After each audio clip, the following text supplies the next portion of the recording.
Welcome everyone to Haven of Horror. As always, I'm Subject.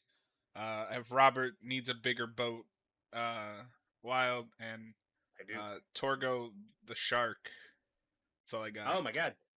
I'm really disappointed, John. I was confident that you would remember at least one character's name from this movie. No. The shark is sounding real washed up. Yeah.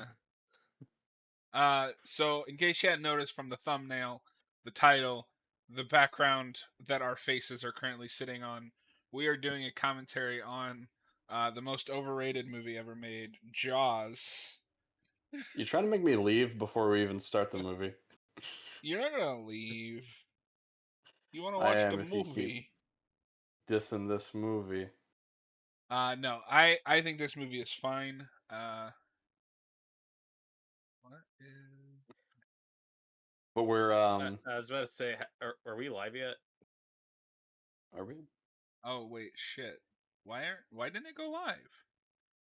Okay, take know. two. Okay.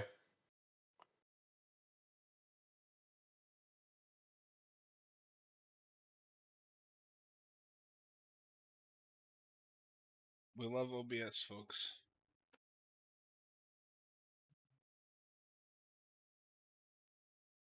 Welcome everyone to Haven of Horror. As always, I'm Subject of Robert the Shark Wild, and Torgo needs a bigger boat. That's all I got. Needs a bigger boat, Torgo. Yeah. Torgo, why don't you get a bigger boat? Tugboat Toro. I mean, I do have an ark. You can fit two of every animal on it. That's true. I guess never that's thought I impressive. would live to see the day that Noah himself made a Noah's Ark joke. It was right there. I don't know what else to do. You're talking about me owning a boat. I didn't know where else to go. In case you haven't noticed from the thumbnail, the title, the background of our stream, we are watching Jaws, the most underrated movie of all time. So Noah won't leave. Thank you. He gets really mad when you don't like this movie. Slasher Fred, it is Well, as if it's a Haven of masterpiece. Horror created the devil and gave him Jaws. Noah, Yes. do you know what that's from?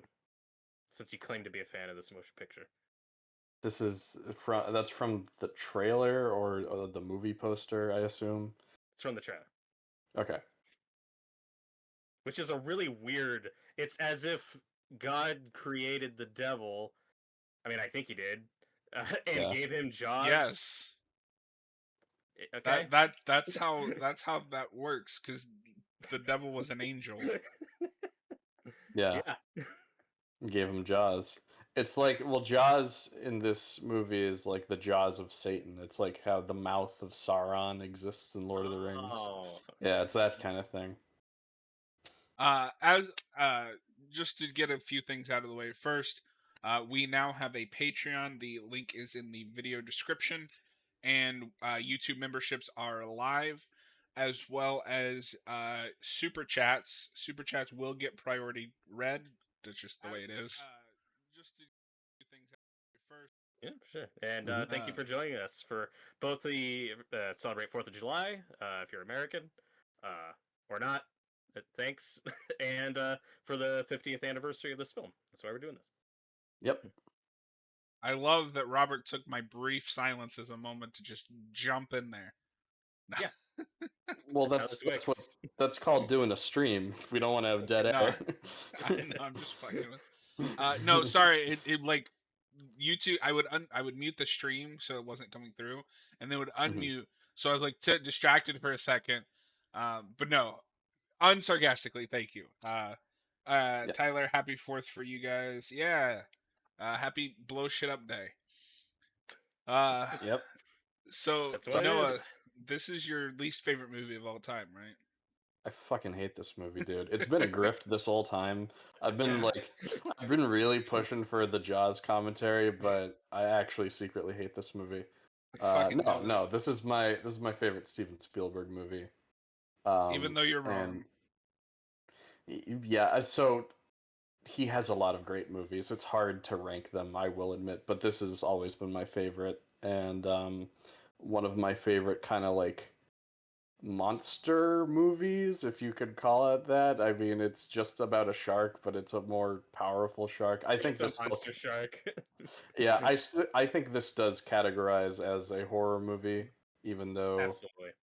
like it is more focused on characters and drama than like kills, so it's Yeah, wouldn't because qualify as like no a horror slasher. movies are more focused on character and drama. This is the only one to do that. No, but this one Well, there you got to isn't like remember, every kills. time we show him one, he's like, "Oh, that movie wasn't that deep." Like yeah. No. That's true. I'm not trying to say that. I'm just saying this movie isn't constantly about, kills one after the other. They're more spread out in this movie. Oh, so what So you're saying is it's boring. I'm trying to Oh. not, I'm trying to, because there are people I assume that don't see this as a horror movie, and I disagree with those people, but I'm trying to at least see their point of view. Fits in that same kind of category that something like Silence of the Lambs does, where it's like a Yeah, thriller, but it's close enough. Or Jurassic Draven, Park. yeah, which is the best Spielberg movie. Fuck you, Noah. it's up there. Draven asks, so when did you guys first see this? When did we do that watch party? Was it like a year ago? Probably like 3 or 4 years ago, even. It was a while ago. Yeah, I first see this at a watch party a few years ago. Robert, when did Yeah. you first see Jaws? This one I first see when I'm a kid. I'm with my family, I think at a friend's house, and they had it on DVD, and that's the first time I see it start to finish. I know I had seen bits of it on TV before that, and I really loved it. I also found it very scary when I was a kid, so I didn't go back to it for a long time. But in recent years, I've now seen this movie like countless times. It's also had an exorbitant amount of re-releases and reissues. You can't avoid this movie. It's very easy to find, very easy to watch. It's getting another theatrical re-release in just a few weeks, I think. So yeah, I've always loved this movie. This one's a longtime favorite of mine. Um, I'd just like to point out that I watched Jason X before Jaws because I'm just a genius like that. Um, Well, Noah, when did you first everybody's see this different. movie? I don't remember exactly when I first see it, but I watch it when I'm young. And actually, one of my first experiences with the movie before watching it is I saw the poster, the cover for it, like way before I actually watched the movie. I was like over at my aunt and uncle's house or something like that, and I saw they had the DVD, and I thought it was Shark Tale, the animated movie for Oh no! kids. And I picked up the DVD and I was like, "Oh, Shark Tale." And then my mom saw me like, "Oh no, that's kind of like a scary movie. You don't really want to watch that at your age." But I'm Shark like, Tale is a scary movie. it is a pretty scary movie. I was like, no, it's Shark Tale. And she's like, "No, you're not gonna watch that." And then much later, I finally see the movie, and I remember thinking like, because I'm not into horror when I'm a little kid. I'm really Same. easily scared by things in kids' movies. So I remember liking it, but being really scared when the shark eats people, and it gets pretty bloody. And I remember like even being like, "Oh, this is like pretty bloody, and it's like bloodier than anything I've actually seen." Now I've seen way worse doing this Well, channel. this is bloodier than Terrifier 2. No, it's not. Come on. Yeah. I like that Um, Robert at least played along. He's like, yeah, yeah, no, It's you're not. right. Yeah, it's not in the files. it's not. Uh, Slasher Fred, the book, The Silence of the Lambs, acts like a sequel to Red Dragon because it mentions the character of Will Graham. I mean, it is by the dictionary definition a sequel to Red Dragon. Um, Yeah. The book is very much a sequel, and then the movie's just its own thing. The movie is made assuming that no one saw the Manhunter movie. We've talked about that the before. movie is a prequel, but you can watch it first because it's one of the greatest endings of all time. Where like, there's somebody here to see you, Hannibal. I wonder who it could be. All right. Draven says he might have been 4 or 5 when he first saw this. I am at the Universal logo, so we are going to consider that timestamp 0. Is everybody Yes. there? I'm ready. I am ready. I am watching this on Peacock. They have a special 50th anniversary re-release on here, which is cool. You don't see this often on streaming services for movies. But there is a long introduction from Spielberg, so get past that. Like I said, I am at the Universal logo. In 3, 2, 1, play. I do wish Yes. I'd seen this younger, because I feel like if I'd seen this at maybe 10, 11, I would have loved this. Maybe even a little bit younger. Okay. Oh, interesting. So this is what E.T. is for me. Jaws is for you. Yes. Yes, I just haven't because think about that for a minute. I was like, what? Because I didn't see E.T. until I was a teenager, and I hated it when I saw it. But now I think it's all right. I just didn't grow Yeah, up with it, so I I don't think have that E.T. is connection to peak. it. Yeah, I wouldn't say I hated it, but I'm in the same boat where I like E.T. It's good. It's just not one of my favorites. Y'all, you're a bunch of couple frauds over here. It's a good movie. It's one This of movie's better. Spielberg's best. Yeah, it's a good movie. This No, movie is E.T. is better. better than this. That's a debate for another time. I consider this as a masterpiece. I also love Jurassic Park, the Indiana Jones movies. I don't know if I'd say this is like my singular favorite. That might be Jurassic Park, just speaking for myself. But I do think this is his best film. So real quick, I'm not I sure. want to. Sorry, Sorry, you real go. quick. I want to say that this movie does belong in kind of a special club of movies from around this era. This Halloween, Friday the 13th, of movies that are, I don't want to say made, but kind of live on their main theme, the main like piece of music. Oh, good call. Yeah. Because everybody knows the Jaws. I can't do it, but what is it? Donna. Dun, dun, dun, dun, dun, dun. Well, and I'm glad you brought that up because John Williams, I think this is the score that makes him like a really big name. You know, he's just a working man composer for a long time. This is such a huge mega hit score, and yet so different from the other stuff he's famous for, like Star Wars, Superman, Indiana Jones. All great scores. They also all kind of bleed into each other and are very familiar. This is so different, at least this main theme, from his later stuff. I have to keep reminding myself that this is 75, because when you said that, I was like, what the fuck are you talking about? The guy composed Star Wars. But no, that's after this. That's after this. Okay. So oh, I think you were about to do what I was yeah. going to do, so go ahead. I'm not sure how Robert's watching this. I assume a Blu-ray or something. But John is the fraud that's watching this on streaming. I think I'll just show off the 4K that I have. In my defense, I have that 4K. I just don't know where it is. I know that they just re-released this on 4K for like the 50th anniversary. I'm not sure if there's any new features on that, but I might pick that up. But I tend not to like to double dip though, but we'll see. What, you don't want to own 7 copies of Evil Dead 2? I'm not like that with physical media. So real quick, Robert, because we're falling behind on the chat. Draven says all this movie is missing is LL Cool J rapping about his hat being like a Sharks fan. I mean, that would make this movie an 11 out of 10. Let's be honest. It's amazing how great this movie turned out with all the production problems that they had. Yeah, and I mean that's I think a common thread of any like movies like this. It's success through adversity. Star Wars said the same thing. Which is, I think, one of the things that we've lost in the modern day is, well, it's not working, reshoot it, or just fire the director. Panic. Slasher Fred. The first half of the movie, God damn it. The first half of the movie, to which the shark is invisible to the audience, is very similar to how as children, the darkness becomes sort of a trap for us.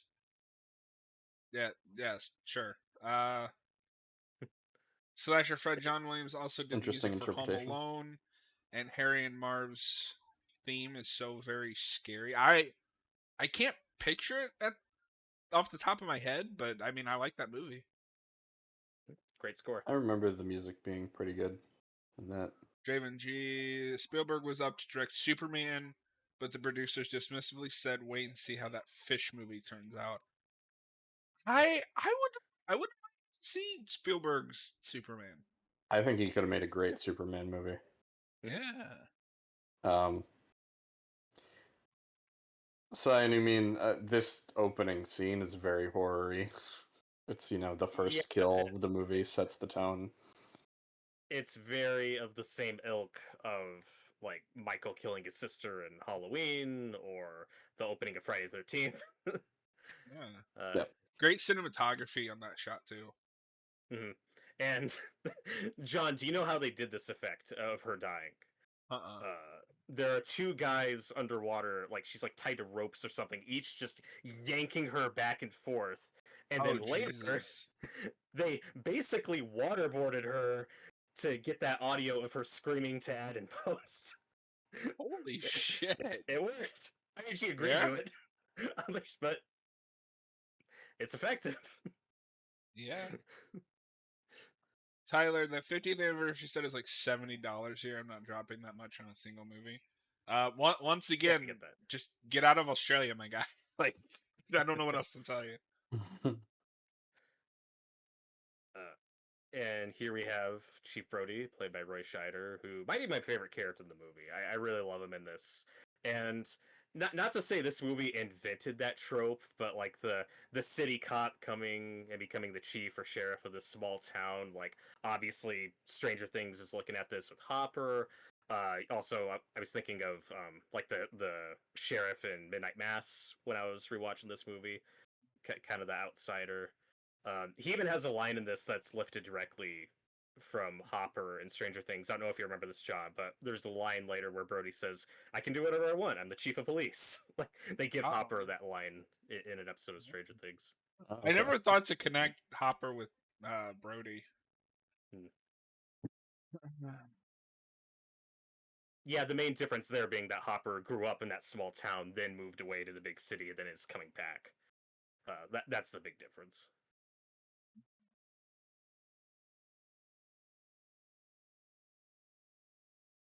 And there's countless TV shows where this is how we get our eyes in character as the new police officer in town.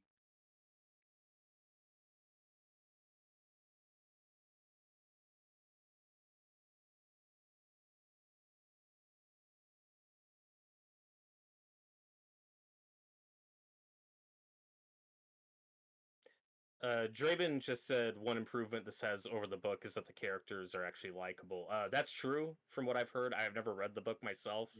Me neither. This is very close to the book as far as I know in terms of the basic plot, but Spielberg said that he hated the characters in the book and was rooting for the shark to eat them all. And all that, like... That makes perfect sense. Like, there's a whole subplot with an affair with Hooper and Brody's wife that's just cut out of the movie. Yeah. Well, and we'll talk about it more when we finally do Jurassic Park, but that's kind of a common thing with Spielberg is he doesn't seem to like unlikable characters. I don't know how much you know about the Jurassic Park book. I'm sure quite a bit at this point. But the biggest change is just that in the book, God, what is his name? Hammond is the most unlikable piece of shit you will ever see, and he's the one that gets the compy death. And Spielberg's like, I'm just gonna make him kind of a dementia-ridden grandpa that doesn't seem to know what's going on. But that's part of the reason why I'm a little wary to actually read the book of this, even though I'm still kind of interested in it, is because one of the strongest parts of this movie to me is the characters. And I just love the main three trio that we have in this movie so much. And from like the out of context things I've heard about the book, I can't imagine any of these people doing that. And I get that they're different characters, so it might play differently, but it's just weird to picture it in my brain. And that probably was for the best, because I can't imagine having to watch these unlikable people for 2 hours. there's what I think Spielberg described as like a lot of filler stuff with the characters in the book, and he's like, I just care about the shark. They should only be talking about the shark. Both Slasher, Fred, and Draven mentioned that there's a subplot with the mob. Yep. Yes, Tyler, the Jurassic Park book also opens with the beginning of the Lost World. Well, that's because each movie has to take a scene from Jurassic Park. They get one.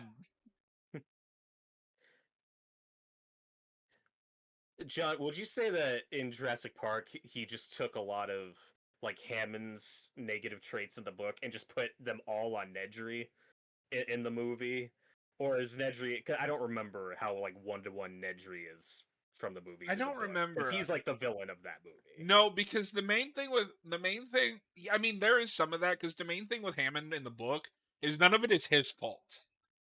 Mhm. As he's dying, he's blaming someone else. It's amazing. It's also weird because like he's an asshole, but he invites his grandkids to this island. Like, Yeah. is Jurassic Park the single most just like farmed book for content? We've made Yes. seven movies out of that one book. 1.5 books, because Lost World is kind of adapted. Yeah. Slasher Fred in the opening of the movie with the sound of the ocean and the sound of the gulls is very similar to how Hitchcock had opened his classic movie The Birds. I still need to see, even though I own it. Yeah. You need to see the superior version, The Frogs. Oh, I've already seen the superior version, which is The superior Birdemic. version? What? I know. Slip of the tongue. No, what have you been doing? That's that lost Roger Corman movie, right? The superior version. I think The superior version. Actually, yeah, Joe Dante directed that one. Yeah. Draven, and when we get to the Jaws 4 book, we get straight up witch doctors. There's a Jaws 4 book?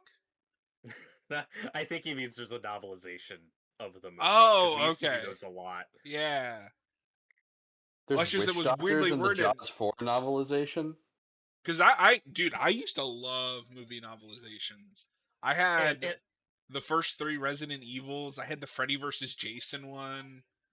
And often they're just written based on like The original scripts. Yeah. Because why there's often discrepancies. The Freddy vs. Jason one has the original ending where it's like Will and Laurie in bed and then the glove, like the blades burst out of his fingers. This is one of those oneers that I often don't recognize as a oneer, but yeah, it's, because the camera itself isn't moving, but the background is. Yeah, it's a really long take. You're not even thinking about like the camera and everything being on a boat until it starts moving. It arrives. Yeah. This is one of those scenes. If you ever take a film class, we're going to talk about the scene, how the exposition's handled. This reminds me of the opening of Alan Wake because you're on a boat going towards an island. Slasher Fred, movie Jurassic Park, the personalities of both. Oh yeah. So Lex and Tim are switched in the books.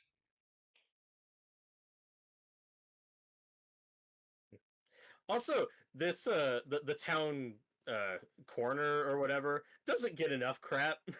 From everyone blames everything on the mayor, which is fair because he's basically the villain of this movie.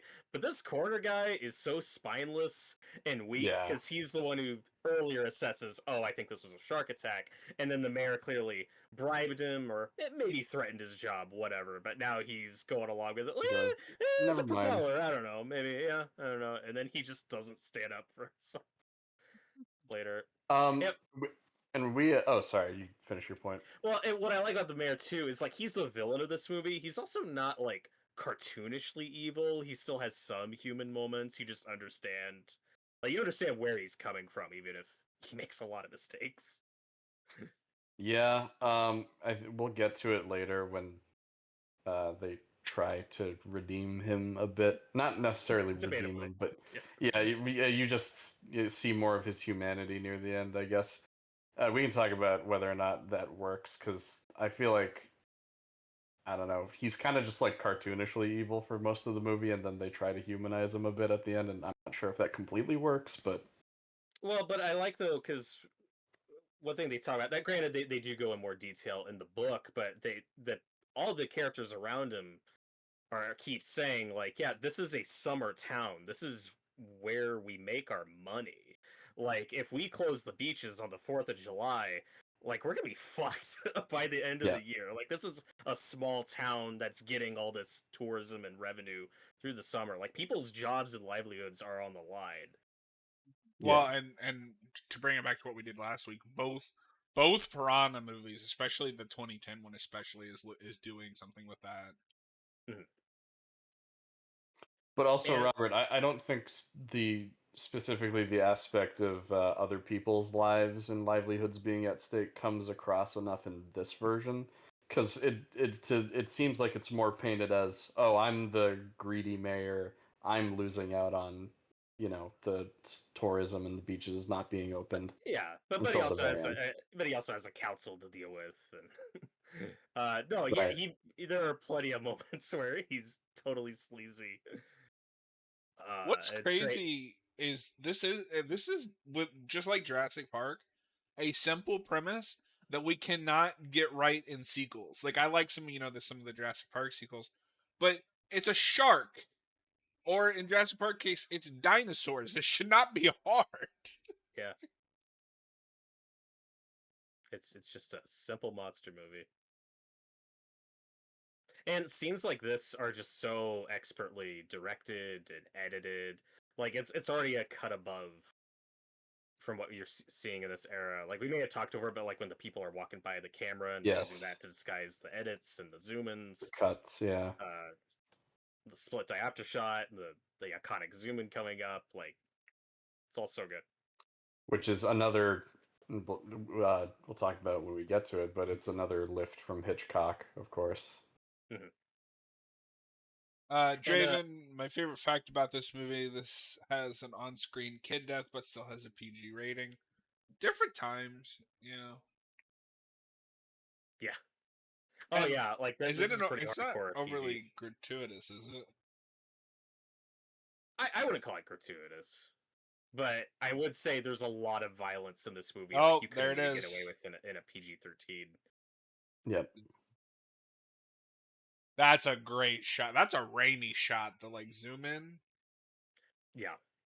Yeah, and that's the Hitchcock shot from Vertigo.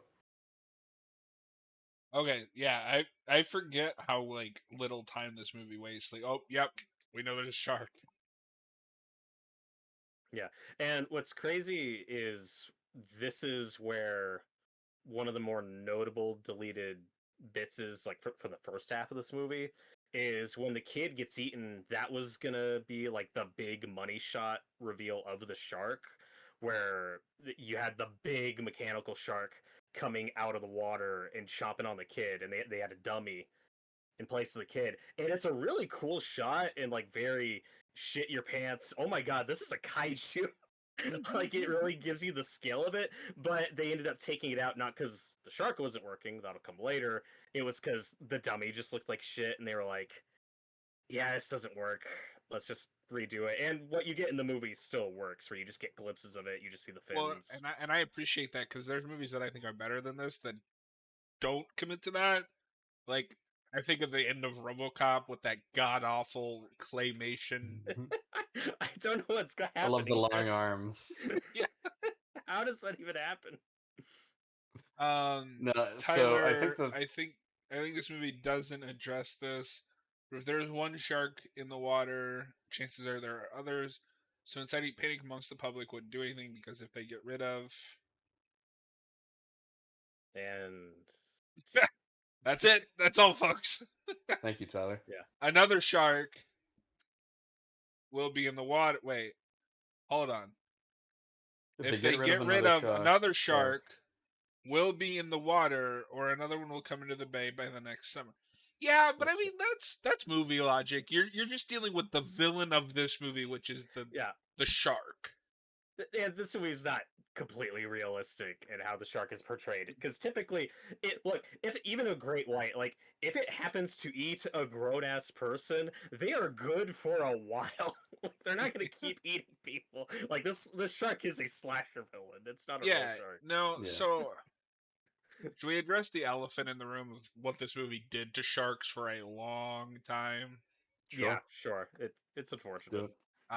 So this movie comes out because people can't separate fiction from reality.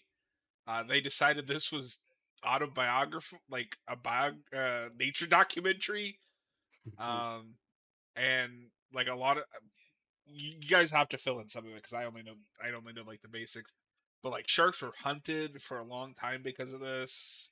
Yeah, it's scary. And some of the people who worked on this movie, I think, as like advisors, ended up kind of redirecting their jobs or like effort into shark preservation because of this movie's effect, and saying no, Why they're are generally people cool. so fucking stupid?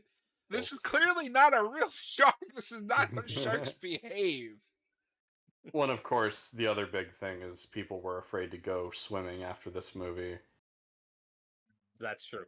Go back to the beaches and stuff like that. Well, and often, I'm sure you guys heard this at some point, but like most shark attacks, like on people, it's like if people are on like a raft or a floaty or something, a shark could mistake that for a seal or a sea lion, something like that. And then when a shark bites a person, they're like, "Oh, gross! That's not." Fuck off! I'm leaving. But like there are many shark attacks. It's very rare for a shark to eat a whole person, or an attack to be that lethal unless you happen to be alone or whatever. Dave and Gene, I'm pretty sure Spielberg was the one who came up with the PG-13 rating after parents complained. It was Spielberg. He would have Temple of Doom and with Gremlins, it, right? That would have had to been the ratings board. Well, it was his suggestion. It was under his suggestion, yeah. But anyway, here's that was truly the downfall of cinema. The best character in the movie has been introduced. Quint. I love Quint. Yeah. He's my favorite character in the movie. I can't understand what he's saying half the time, but he's my favorite character. I want to show it to you guys at one point, but there is a Ben 10 episode that is a riff on this too. I just put that together. Give you the head, the tail, and the whole damn thing. Robert, because you and I are big Lost World fans. The hunter in that movie? Yeah. Do you ever think, I don't remember if he's in the book, but I wonder if like Spielberg was going back to this a little bit with that. Yeah, I could see that. There's a little bit of Quint in it. And another change I would have mentioned from the book is Quint's whole backstory with Indianapolis. Not in the book. That is an invention for this movie. Oh, okay. It's like, it makes the character. It's what makes him interesting. That's the genesis of his whole like obsession with killing the shark. Yeah. And again, I haven't read it. I've just heard that in the book. It's like, yeah, he's just the Ahab crazy guy. Like they don't really get. There's no reason for it. Yeah. Even his death in the book is closer to Ahab's, where he's not eaten by the shark. Like his leg gets tied to something on accident, and he just drowns, like Ahab does in Moby Dick. Yeah. Slasher Fred, the scene where Martin starts freaking out when Michael is the fishing boat. Wait. The scene where Martin starts freaking out when Michael is in the fishing boat, which he got for his birthday and his wife can't understand why, is much similar to overprotective parentness. Yeah, he's talking about I don't know who Martin and Michael are. He's talking about Martin Brody. Oh, okay. Roy Scheider, and his oldest son is Michael. Oh, and you know what? Okay. I'm on the side of the overprotective parent here. The kid was just eaten by a shark. Get out of the fucking water. No, I'm not. We've officially gotten old enough to the point now where we agree with the parents in these situations. Yeah. In Australia, Tyler says in Australia we're taught not to wear wetsuits in the summer unless scuba diving because we could get mistaken for a seal. What? Really? Okay. Whatever. Are you I talking about also the like the Kraken little. episode? I'm talking about the one where Ben gets his fish alien form. I like this Uh, little joke here where it cuts to his wife seeing the book, and then she has a problem with him being in Yeah. the boat. She doesn't know about sharks. She has no context. Draven says he wishes Jaws 2 was just about the U.S. Indianapolis. I wish Jaws 2 is just not boring. I need to watch it again. People say that's the best of the sequels, and it probably. I mean, maybe it is, but when we watched it, it was not optimal for a watch party setting. So we were bored most of the time. Yeah, There's one insane scene in that movie that we all laughed. I mean, We were just like, that is peak it's a great cinema. scene. It has its moments. I think it's okay. It's not great. No, I think the problem with the Jaws sequels is, from memory, I've only seen them all once. They all have to connect back to this movie. and they It's don't the need to. Halloween thing. Just make a shark attack movie. Like, Yeah, like John, I don't know if you remember this, but like the main character of Jaws 3, played by Dennis Quaid, is supposed to be the older kid in this movie. that's insane. And it's like, why? Well, you see, the shark has a genetic memory. It's like the T-Rex in Jurassic Plague. It remembers. Yeah. And it seems like this, I don't want to say feel ahead of their time. It's just like the reflection in his glasses, the close-ups, the edits, like this feels so modern. The editing of this movie is just so good. yeah. And I felt that in the scene that we talked about where he's on the beach and it cuts. They disguise the people walking in front of the camera as cuts. Yeah. And some of the pictures he's looking at in that scene, I feel like, are a little bit more gruesome than anything we see in the movie. Yeah. Now we're in Godzilla '98. We are. Oh, are we? Which is definitely not looking at this movie. Noah, there is a scene, and Robert, help me out because it's been a minute. But the guy is like fishing, and the dock starts to like rise because there's something under it. Okay. And then you see one of his fins, and it's just a Jaws shot because that movie is like 25% Jaws, 25% Jurassic Park, 2% Godzilla. Yeah, I still haven't seen that. Oh, that's you funny. will. Though. I guess I will for this channel. Hot take time. I don't hate that movie. It's a bad Godzilla movie, but I think it's an entertaining enough schlock fest. Yeah, it's schlock.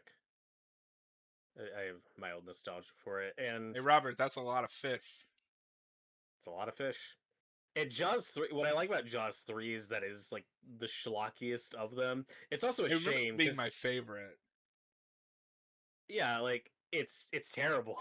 Yeah. But it's also a shame because it's such a great premise. Like that's the one that should be remade and done better. Like a crazy shark or a piranha in a water park should be awesome. Why can't we get that right? Yeah, it's so simple. What is it? Piranha 3DD also tries that, and it's terrible. Yeah, and they fuck it up. That's also not even until like the last like 20 minutes of that movie. It's really lame. Slasher Fred, I agree. I think this movie is very funny. It's got a lot of great comedic moments sprinkled throughout. That's the one that you're talking about is one I often don't think of, but it's pretty good. And then I don't know if you guys remember this, but there was a big thing with Jaws 3. I think that got like a 4K re-release. Yeah, but I think they're on 4K now. Yeah. But Noah, they James Cameroned it. Oh, I heard about that. It got an AI upscale, and apparently it is nightmare fuel. Yeah. Why would you do that with Jaws 3 of all movies?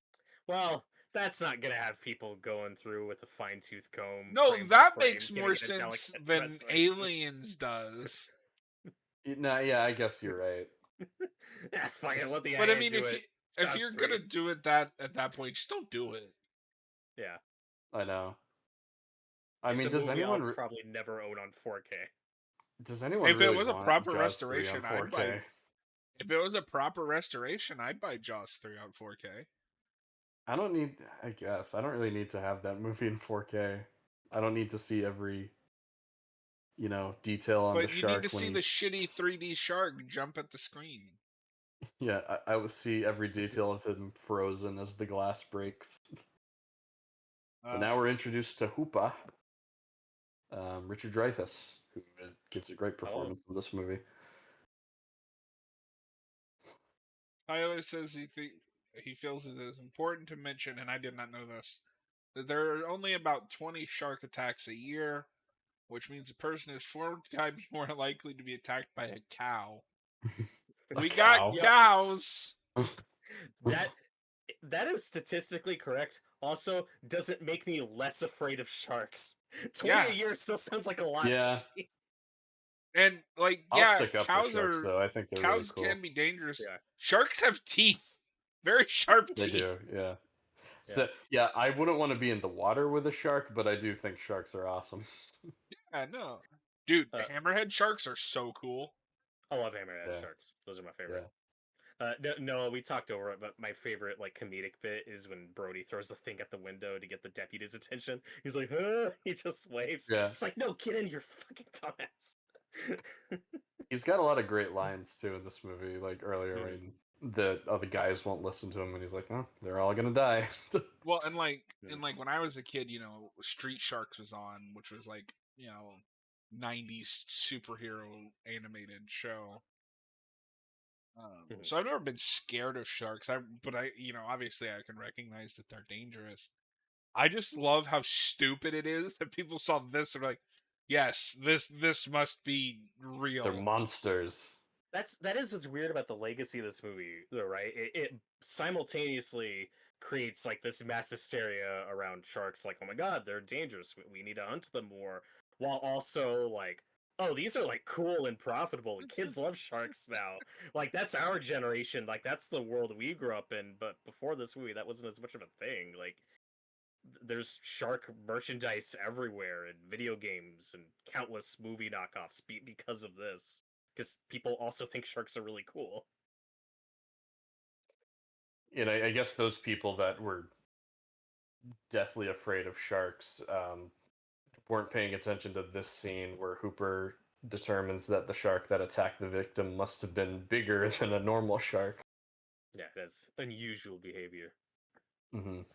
And one thing that Spielberg, at least Spielberg in his prime, does a really good job with his exposition. You see this in Jurassic Park, where he knows how to make people very passionate in what they're talking about, like Ian Malcolm, where you don't feel like you're just watching a lecture. It's like you feel the passion behind these characters, and they make it interesting. Like here when he's describing this attack and what killed this girl. He's a very... Oh, sorry, finish your point. Well, it's one of my favorite bits when he's like, it wasn't a bolt propeller, and it wasn't Jack the Ripper. I'm like, you don't know that. He still hasn't been found. That's true. Tyler says he could be aquatic now. Richard Dreyfuss was in American Graffiti 2 years prior to this, and he aged so quickly it's not funny. That's what a beard does. Yeah. I haven't seen American Graffiti, so I don't have a point of reference. Well, it's just funny because in that he's in his mid-20s playing a high schooler, and now he's just playing his own age, so it feels like there's this giant. Okay, so I guess he was in his 20s when he made this, because they keep calling him a young man, but then I look at his face and 30 to me. Yeah, he's got gray hair in his beard. What are you talking about? It was the 70s. People age differently. It also made me laugh. The corner guy looks like he belongs in The Thing. Mm-hmm. But Hooper is a very likable character that I can see in the wrong hands how he could become annoying or intolerable to the audience. And even in in the context of the movie, when he goes up against Quint later, I can see how this person would be really annoying to someone in real life, but watching him in the movie, and I think he's performed so well too. He's just more likable. And that banter between him and Quint, because they're coming from just completely different worlds, is so believable. And you like so both good. of them. We don't get preachy about it. You don't feel like the movie's picking a side. Granted, I guess the movie wants you to like Hooper more, but Quint's still cool and interesting. And I obviously, like this Clint more. movie inspired one of the greatest monster movies of all time, Tremors. Of course. Yeah. Which I own on Land 4K shark. and I still haven't rewatched. I thought you were about to say you hadn't seen it. And I was going to be like, wait a minute, what? Oh, I've seen it before. I love this one character that just goes, "What?" He's the best. It's the best line reading in cinematic history. It is. What? But No, I feel like that is it's James Earl Jones in Star Wars, where he's like, what? what? What? But what's even better, in the following cut, it's like he's not talking like that. He's like, "Dude, it's a fucking shark." Like he doesn't talk the same way at all. He just It's has like, that moment where you go, "What?" "Oh, what are you talking about? It's not the fucking shark. It's totally the fucking shark." No, I've always thought that like how he said that line was funny, and I've never heard anyone like quote it as much as I do. Oh, I think it's picked up a lot. I think it's picked up on more recently, or at least I just started to notice it. And Draven mentioned in the live chat, that's true. That is a real dead shark. They're filming both in the scene. Imagine how bad the smell was. I don't want to. Oh, and, Tyler hasn't seen Tremors. Get on it. Get on it. It's peak. And no, this is one of the bits I was talking about where, again, the mayor is totally the villain. But when he says, "Hey, let's not do a public autopsy on the shark because a fucking kid might spill out.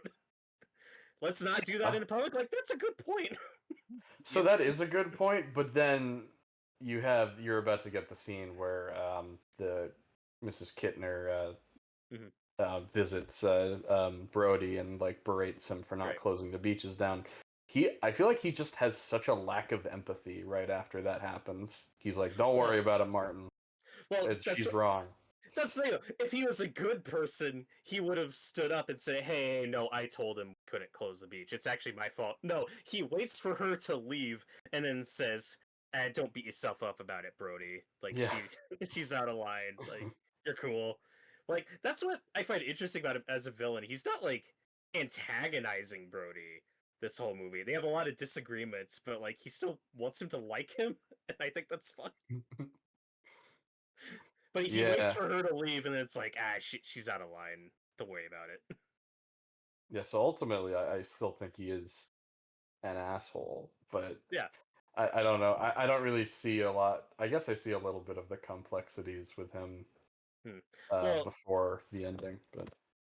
And someone mentioned in the live chat earlier that in the book, what his motivation is he owes money to the mob, and that's why I heard about that. Yeah, which gives him a stronger motivation, but I also think makes him more like, I don't know. It's I don't know why you need a mob story in your shark attack story. I'm fine. Yeah. You don't need it. Slasher Fred says even before Jaws, there were many cartoons that portrayed Jaws as being antagonistic. Like there was the episode of Scooby Doo. There is a demon shark in the frog. Wait, what? What? There is a demon shark in the Froggy Shark, which involves a frozen shark. Noah, Google that. See if that's a real episode. Okay. Both Spielberg and Murray Hamilton had worked on The Twilight Zone. Spielberg directed the remake of Kick the Can. And Murray Hamilton appeared in the episode 1 for The Angels. Is that the prequel to Angels in the Outfield? Oh.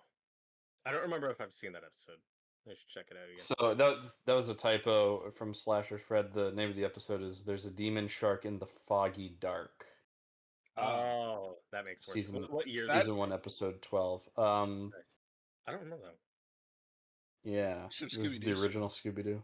So it's 70. Oh no, it's 76. So it's not the original. A, that's after that movie, and B, that's not the original Scooby-Doo, you fraud. No, well, that's what I thought until I clicked on the IMDb page.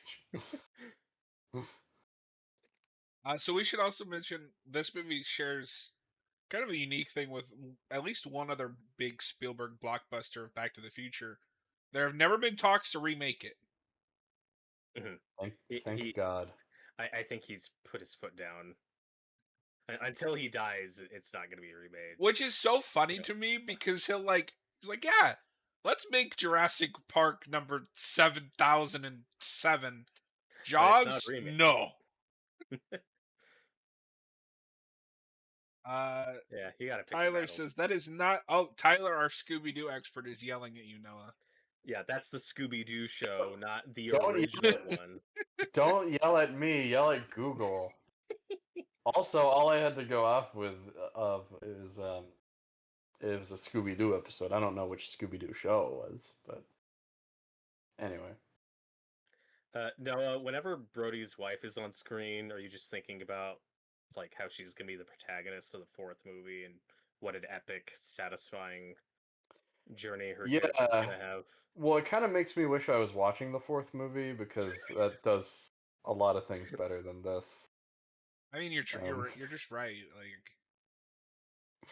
Like, We talked over it, but I like that scene that he has with his son there, where he's like his son's mimicking him. It's just like a cute little scene.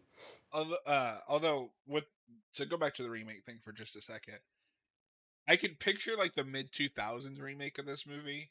Viggo Mortensen is totally playing the Roy Schneider character, right? That's not a bad choice. That I Yeah. wouldn't dislike. But I also And then think if it'll this have is a mid 2000s pre remake, 2000 CGI shark, and CGI blood. yeah. Noah's favorite. But John, I can't help but picture the mid 2000s version of this being the Fog remake, where it's Tom Welling and all these like attractive Oh yeah. 20-something-year-olds. Well, Welling no. is So super. what they'll do? They'll do that. Tom Welling will be the sheriff, and then when the shark attacks, each shark attack will be edited like Saw. Yep. Yeah. Yeah. Willem Dafoe is Quint. Pleasure That's Fred not a bad in choice. Back to the Future 2. They make fun of Jaws when they have the hologram movie theater and the shark appears and Marty says the shark still looks fake. Still looks fake. Yep. They're more so making fun of the sequels because that's Jaws like what 19. 19. Which is funny because that when that's made, like the fourth movie just came out, and it's like, oh, they're never gonna stop making these fucking movies, and then they did. Yeah. we haven't Well, made it's more. also just funny in retrospect because like Spielberg, you did this. You've done the same thing. You've milked some franchises. Insane. Tyler says Noah loves Hoagie. I mean, that's true. Hoagie will be added into the Jaws remake. Yeah, and he'll be played by Johnny Depp. No, you won't. Not now. Well, no, because we're pitching the mid 2000s remake, Noah. Oh, okay. Yeah. Keep I up love with the this. conversation. I love this bit where Brody fills up his beer glass with wine. He's not in a good mood. He's not drunk enough to go on a boat. Now, what I will say, John, what I was expecting to get a few years ago, but maybe not now that this trend has kind of slowed down. Post Halloween 2018, I was waiting for like the new Legacy sequel. No, and it's funny how quickly this shifted because now I hate this idea. But when 2018 came out, I was like, oh, this is like a good idea to bring back some of these iconic franchises. And now I'm just like, I'm so sick of it. Stop it. Stop. They ruined that fast. That's what's cool about something like Saw. Until we'll see what Blumhouse does with it. But with Saw or Final Destination, they own it. Like, nope, they all count. We haven't rebooted yet. I do respect that. But also with Jaws, if they do make that, that wouldn't even be the first time, because Jaws: The Revenge is a legacy sequel that retcons a previous movie. Because Jaws 4 is not a sequel to Jaws 3; it ignores it and is like, no, we're the real sequel. That's why it's not called Jaws 4; it's Jaws: The Revenge. And good job, movie. Yeah. I don't know what you're talking about. I love that movie. We know. Draven, I love how in Jaws 4 she's talking about how the shark is going to get here, and yet she's still living in that same town instead of moving to, I don't know, Ohio. Yeah. The shark would Tyler find a does. way. Tyler does bring up a good idea. That would be a great ranking thing. The Legacy sequel. Sign up for our Patreon and request it. Do it now. No, just kidding. Oh. Slasher Fred. The movie feels like it is a precursor to the original Friday the 13th because it involves who loses her son in the water, and the actor who plays her son, Alex, his last name is Voorhees.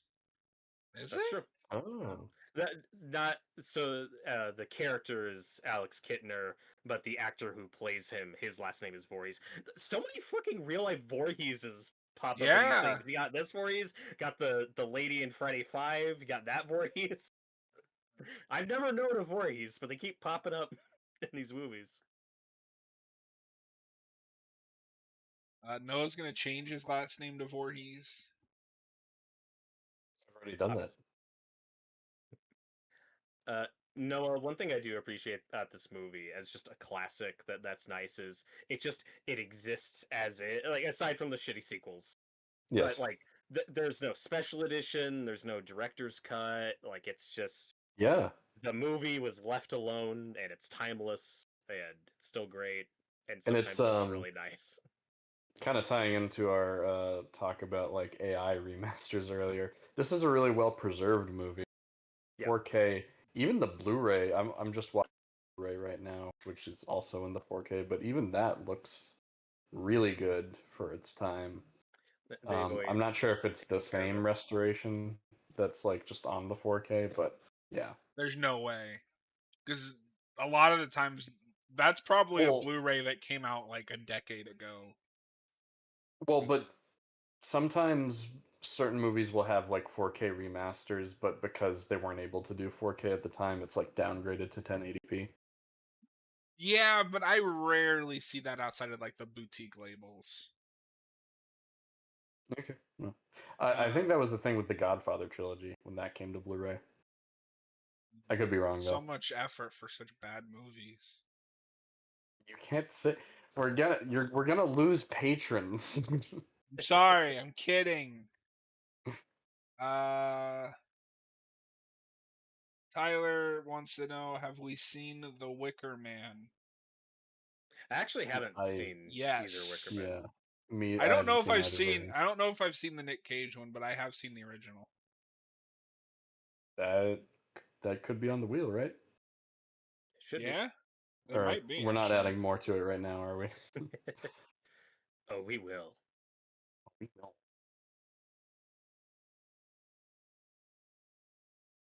Oh yeah, Draven says we're about to get to the best jump scare in history. It's pretty good. I don't know if it's I don't know if it's the best jump scare in history, but this movie does have a pretty good number of jump scares. Whoa, okay. Slasher Fred. You do not call the Nick Cage remake of The Wicker Man a flop. That movie is peak. It's at the box office. Yeah, it's technically a flop. Financial flop. It's misunderstood. Yeah. It'll be remembered like a classic, like John Carpenter's The Thing. Mark my words.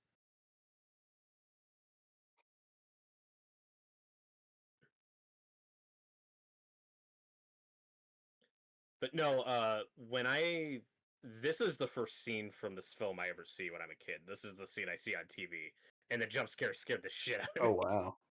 And then, like I said, I see it with my family and friends, like in full, not long after.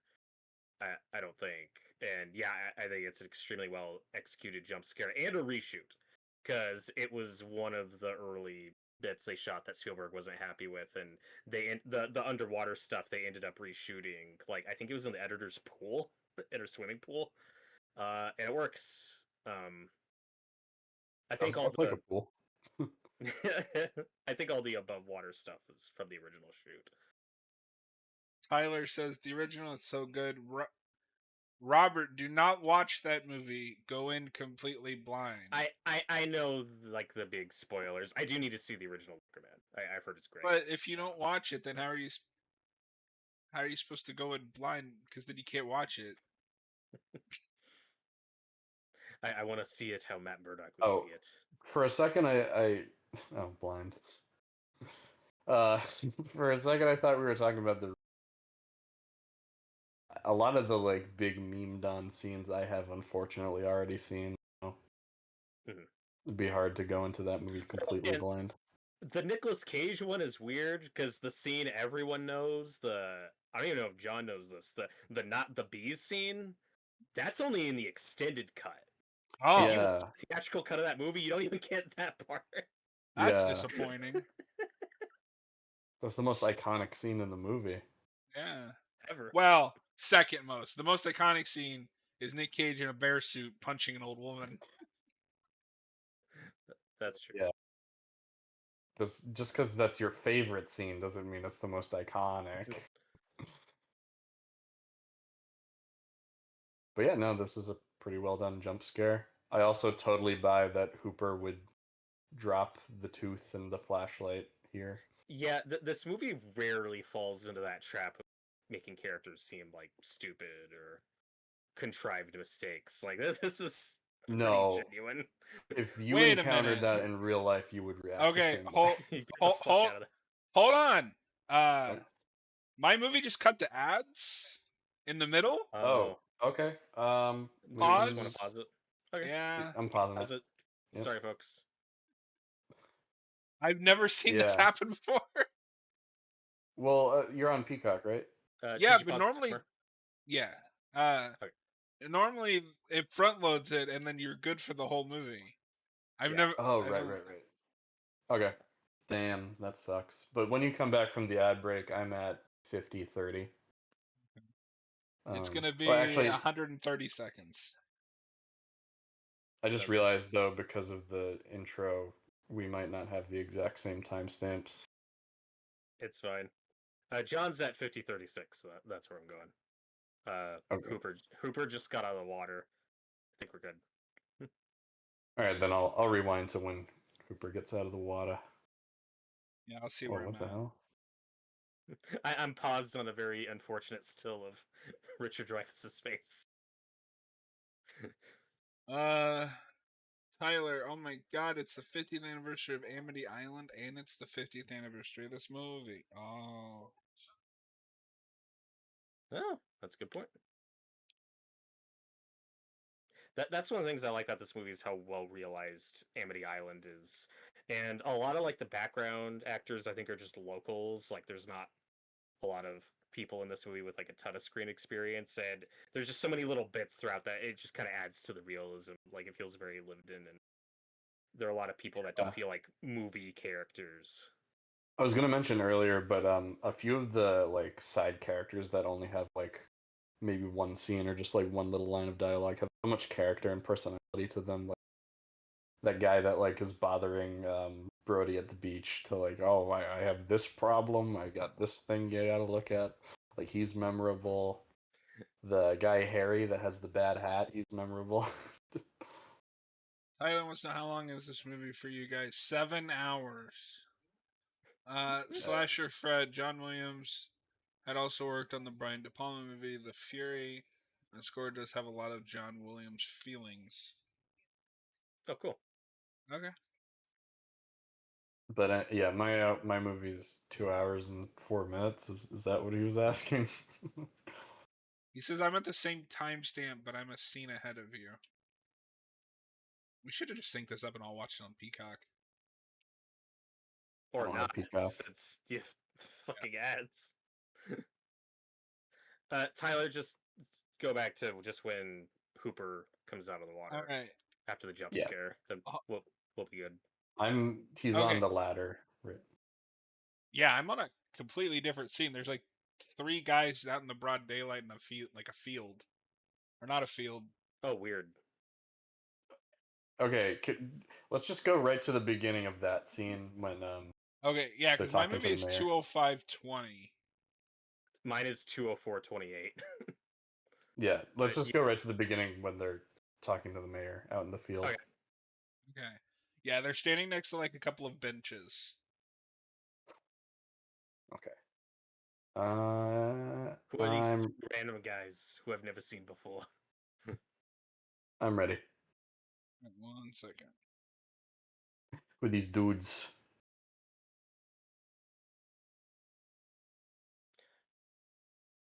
All right. In 3, 2, 1, play. Yeah, and that's so weird too, because there's no like dots for ads. Yeah, that's annoying. Hopefully Yeah. it doesn't happen again. Let us know if it does happen again. Tyler said that his cut is 1 hour 58 minute. Is that like a TV edit or something? Like, That's the never Australian edit. official. Never has an official edit in this movie been under 2 hours.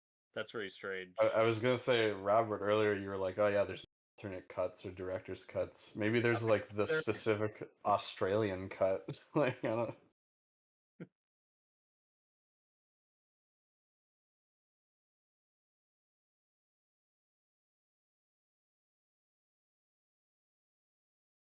By the way, I don't know if it's picking up for anyone in the chat, but there's fireworks going outside my house because it's the 4th. Just so you know, that's what's happening.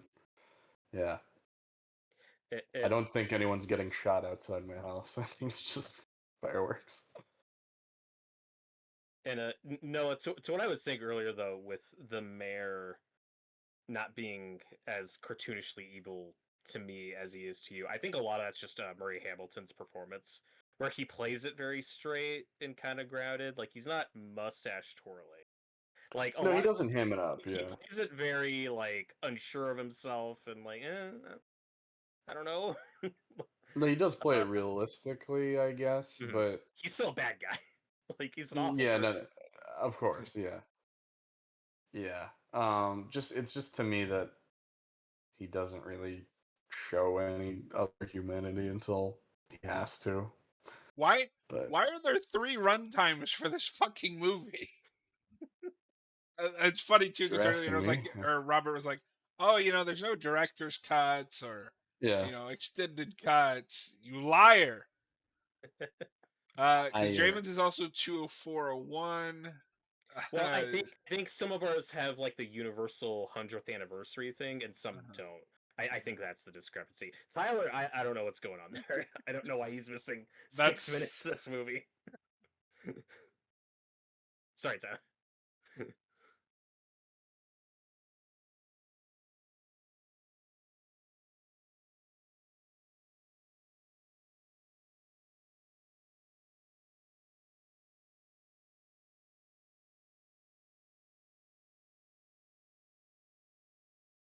If you go, but also for me, for me with the mayor, it's like, what does it take for him to start listening to these guys? Because there's already been quite a few deaths. Yeah, but they killed the shark after that. Yeah, but it's clearly not the same shark. It could be.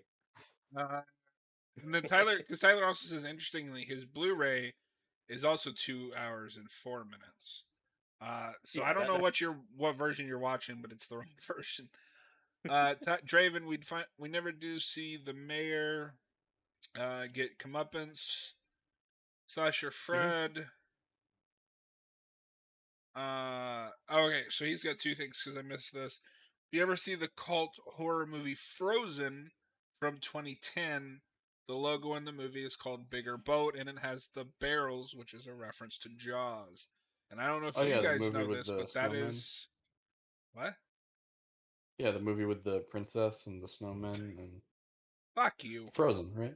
But that is directed by the guy that made the Hatchet movies, and I haven't seen it yet, but it sounds horrifying. Yeah, I've heard it's good. I need to watch it. That's got that Ashmore kid. Which one? There's 2 of them. I'm pretty sure it's Sean. Is it Jimmy Olsen or not Jimmy Olsen? I think it's not Jimmy Olsen. It's not Jimmy Olsen. I think it's Iceman, which is funny. Oh, Iceman's in a movie called Frozen. No, you don't even know which one you don't even know which one plays Jimmy Olsen. I know it's not Iceman. He plays 2 Jimmy Olsens. Thank you very much. Well, and both Ashmore twins are in that show. Yep. And they never talk about that. It's because they don't want to talk about it. Jimmy has a twin that can absorb Kryptonian powers.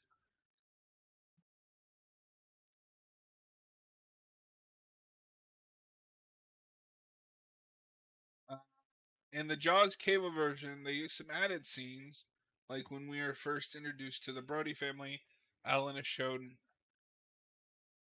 Yeah, and those types of longer. feeding their dogs. I was like, what?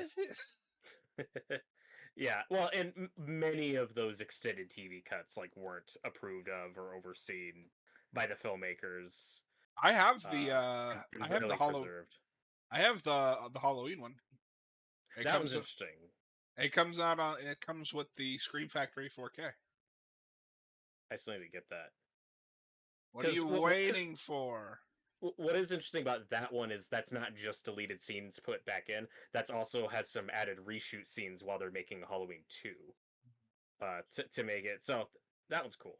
When are we gonna do a commentary on what 3? Is there 3 cuts of Halloween or just 2? As far as I know, it's just those 2, like official cuts. Yeah. Can't wait to make Noah watch Halloween 6. Oh no. I've heard it's terrible. So, Noah, who's more unlikable in this scene? The mayor for egging this family on, or for the parents to then grab their kids and drag them with them to the water? It's like, you shitty parents. Hey, it's the mayor. You're gonna listen to the mayor.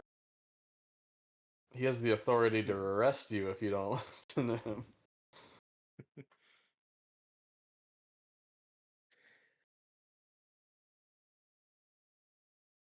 No, and this is one of the most iconic scenes in the movie, and of course riffed on and stuff like Parada.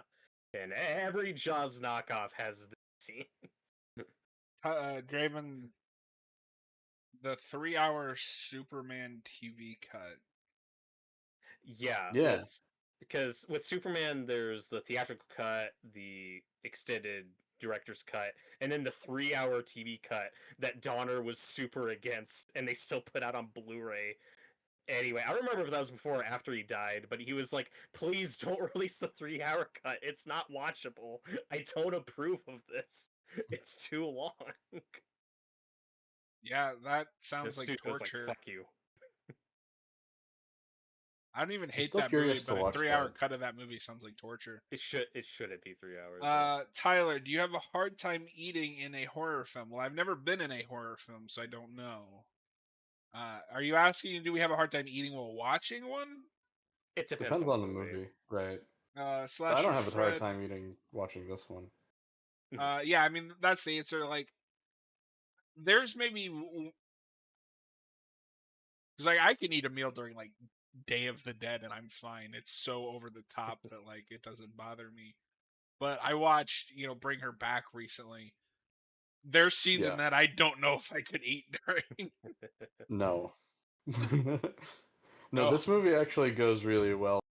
Seafood, of course, because it's a aquatic, like oceanic setting. What is your favorite seafood? Lobster. Oh, Mr. Fancy Pants over here. I mean, I don't eat it often because it's expensive, but when I do eat it, it's the greatest thing. Are you a big seafood guy or? Yeah. I don't eat it that often, but when I do, I like some fish like salmon and swordfish, and I like shrimp. Swordfish is so good. I don't know if I've ever told you this story, but my mom bought swordfish one time. And nobody in my family but me and my grandpa were on my mom's side were big fish eaters. But she's like, I want to try cooking it. She cooked it. Nobody in the house but me liked it. So I had a shit ton of swordfish for like a week. Yeah. I was like, dude, this is delicious. I don't know what you all are on. Hell yeah. So this scene is lifted in Piranha, and it's amazing where the guy like flips the kids over and is like, yes, fuck you, I'm getting out of here. No, that scene is instant peak. mass hysteria. There's nothing better than watching people like step over each other. Slasher Fred, the Child's Play sequels from 2 to 4 had some TV cuts, like in the cable version of Child's Play 2, when Madsen is driving, we learn that he is cheating on his wife. I don't remember who Madsen is in Child's Play 2. I assume that's the dad or the stepdad. Tyler. All right, settle a debate John and I were having during the week. Would you have prawns on pizza? Prawns? No. Prawns. Isn't that like a fish? I don't think I've ever eaten prawns on their own, much less have it on a pizza. It's not even a debate. I was just like, I've never heard of that. That's weird. I wouldn't eat that. I mean, I'll be I don't even honest, I'm like down to try. pineapple on pizza. I used to be. I don't really want to bring that debate, but I used to be a very picky eater when I was a kid. I'm kind of open to trying anything now, but I'm not All right. certain that would be my go-to pizza topping. Noah, fact check us. What are prawns? Yeah, I just looked at their seafood. They look kind of like shrimp, but not exactly. I mean, I would be down to eat prawns if they taste like shrimp. I like shrimp. I can't imagine eating seafood on a pizza. Robert, you want to chime in? I'm good. I have no Robert's strong feelings one way or the other. Robert's just thinking about that scene in Shark Tale where Jack Black frees the prawns from being eaten by his dad. That is a scary scene. Okay, That's exactly what you're thinking of. Slasher Fred says Matson in Child's Play 2 is the first person that Chucky kills. He kills him with a plastic. Oh, the secretary guy? I need to watch Child's Play 2 again. It's been a while. I think that's who it is because Child's Play. Wait. I think Child's Play 2 is the one that starts with them building him back, and then he sneaks out in that guy's car. Oh, okay. Yeah. All right. What does that add to the film? Yeah. Oh, this guy's having an affair. Yeah, like I said, many of those TV extended cuts were usually not to the film's benefit. It was just we gotta stretch this out and put more commercials in there. Yeah. The scene's amazing, and our first look at the mechanical shark, and I think it looks really cool when you just see it overhead under the water. Yeah. Oh, that's so cool. You know what? That guy was weird. Just like, hey kids, I think the shark was the hero of this scene. You would side with the fucking shark. That guy was weird. You heard it here, folks. Weird people deserve to die. Yes. And to tie it back to another Spielberg movie, that shot of the leg, did that remind anybody else of the goat leg in Jurassic Park? Oh yeah. Yeah. I can see that. I remember when I was a kid talking about this movie with friends. There was somebody who was like, "Oh yeah, that shot of the leg, it looks so fake. It looks so bad. Do you know how they did that? So they had a rod that they dropped to the bottom of a swimming pool or whatever, and then they covered it with CG later to make the leg, and that's how it looked." I'm like, I'm pretty sure CGI didn't exist back then. I thought you were about to say CGI didn't invent itself back then. What does that mean? No, Robert, they totally used CGI in 1975. Okay.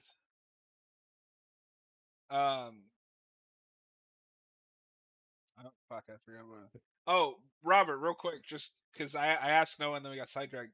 Are you a seafood guy? Not strongly. Oh. I like tuna. We talked about this last week. I was gonna say, did we talk about this?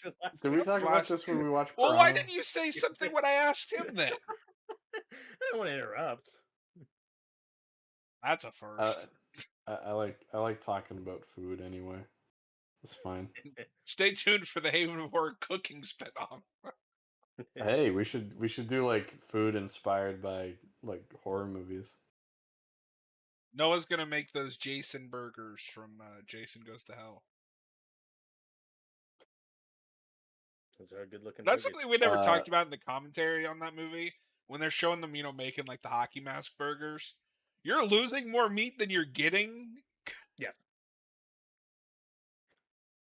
Slasher Fred says Shark Tale also has a reference to another famous Universal movie, Scarface, when the fish says, "Say hello to my little friend." Oh, I haven't seen that movie. And as we all know, that's the only film to use that quote. Yes. Mm-hmm. Well, from memory, there's also a lot of Jaws reference movie. Yeah, Yeah, It's it like was. Oh, apparently I told this story. I don't remember. That was last week. I've slept since then. I've been playing Death Stranding. My brain is mush. my brain is mush too for not catching that. Well, and we were talking about this up top, but it's like it's hard not to just talk about the trivia everyone knows with this movie. Like the mechanical shark was nicknamed Bruce, and Bruce is the name of the shark in Finding Nemo, and Well, and hmm the that's hard fun. part I'm having with this, as I don't know this movie very well. This is my third time seeing it. But yeah, John, we were talking about this a lot, but there's like the one scene where the mayor's like actually frazzled and like, oh, I really fucked up. And I feel like it's only because Smoking in his a hospital. kids were also on the beach. This Yeah. is also a weird viewing experience after Piranha because I keep when the mayor shows up, I just keep seeing what's his Dick name? Miller. Dick Miller. Yes. And I'm like, he would be so good in this movie. But no, that's Piranha, the other one. Also, with Quint, he has like this little assistant guy you only see like twice in this movie and just disappears. There's a deleted scene where he quits, where he's like, "I'm not hunting sharks with you. I'm out." And Quint's like, "Fuck off." The greatest example of that, of like just a character disappearing or changing, is The Room, where the one therapist like becomes Yes, somebody completely Yeah. different. I love that's my favorite example where that guy just walks in. He's like, "What are you doing? Johnny's gonna be so mad." Who are you? But now we're at this is my favorite stretch of the movie because we get to focus on these three. Okay, not to bring up another movie, but we've been talking about this a lot. That shot of him with like the apron on and kind of. Do you think which one is it? I think it's Hatchet One with the director of Friday the 13th 7, where he's like the weird guy out in the woods. Do you think that's a like kind of a reference because he's like on a boat and everything, like a ship Oh, maybe. captain, Wouldn't surprise me. and then he drinks his own pee and. Um, Ugh. Ugh. it's a lot like the scene in this movie where Quint drinks pee. Yeah, Do you guys remember that? yeah. I think that's coming up soon. I think I think that's in they the all Noah watched a cut. different movie again. Oh no! This is a direct reference to the fact that Noah downloaded the wrong Jaws movie. Damn. But this is And one of my favorite like trios of characters in cinematic history. well, I love like the infighting with Hooper and Quint, where Quint's like, you have city hands, you're fucking schoolboy. I'm the working Yeah. class, and you know, I like their bickering throughout the movie, but like Quint does soften on him as it goes, and they kind of grow to understand each other more. But there's not like a grand speech about it. Like we No, it's don't draw too gradual. much. It's very slow. It's very gradual. It's very subtle. But Slasher the Fred, interplay with these three is so great. Slasher Fred, Dick Miller, and Roger Corman had worked on many movies. Like they both worked on the original Little Shop of Horrors. Yes, that True. is I that still is need to see a that one. correct state. I need to see both. I love the remake. Everybody does. I know Jack Nicholson's in the original. Is he the dentist or is I he? thought you were think gonna so. ask, is he the plant? No, he's. I wish. Yes, he's Audrey too. That'd be amazing.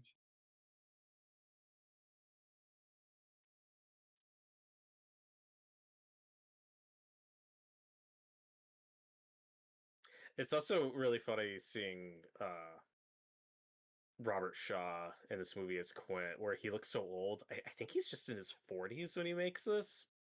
But Yeah, and A I little movie learned makeup recently and this is not too long before he dies too. I think he yeah, only dies a few years later. but But he's fantastic in this movie. he's so good. And before he dies, he is in one of the Jaws knockoffs called The Deep, which I still need to see. Okay, yeah, should Slasher check that out. Fred. Slasher Fred says in the opening of Friday the 13th, the opening shot of the rainy night and the zooming shot of the cemetery was taken from the trailer to Jason Lives. Do you mean the remake of Friday the 13th? Because the I would first time, assume. Friday 7, he means. Okay. Oh, okay, that makes sense. No, because the first time I read that, my brain like exploded. I was like, wait, what?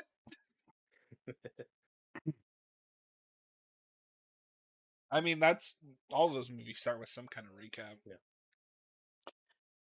I do need to check out more of Robert Shaw's filmography because he gives my favorite performance in this movie.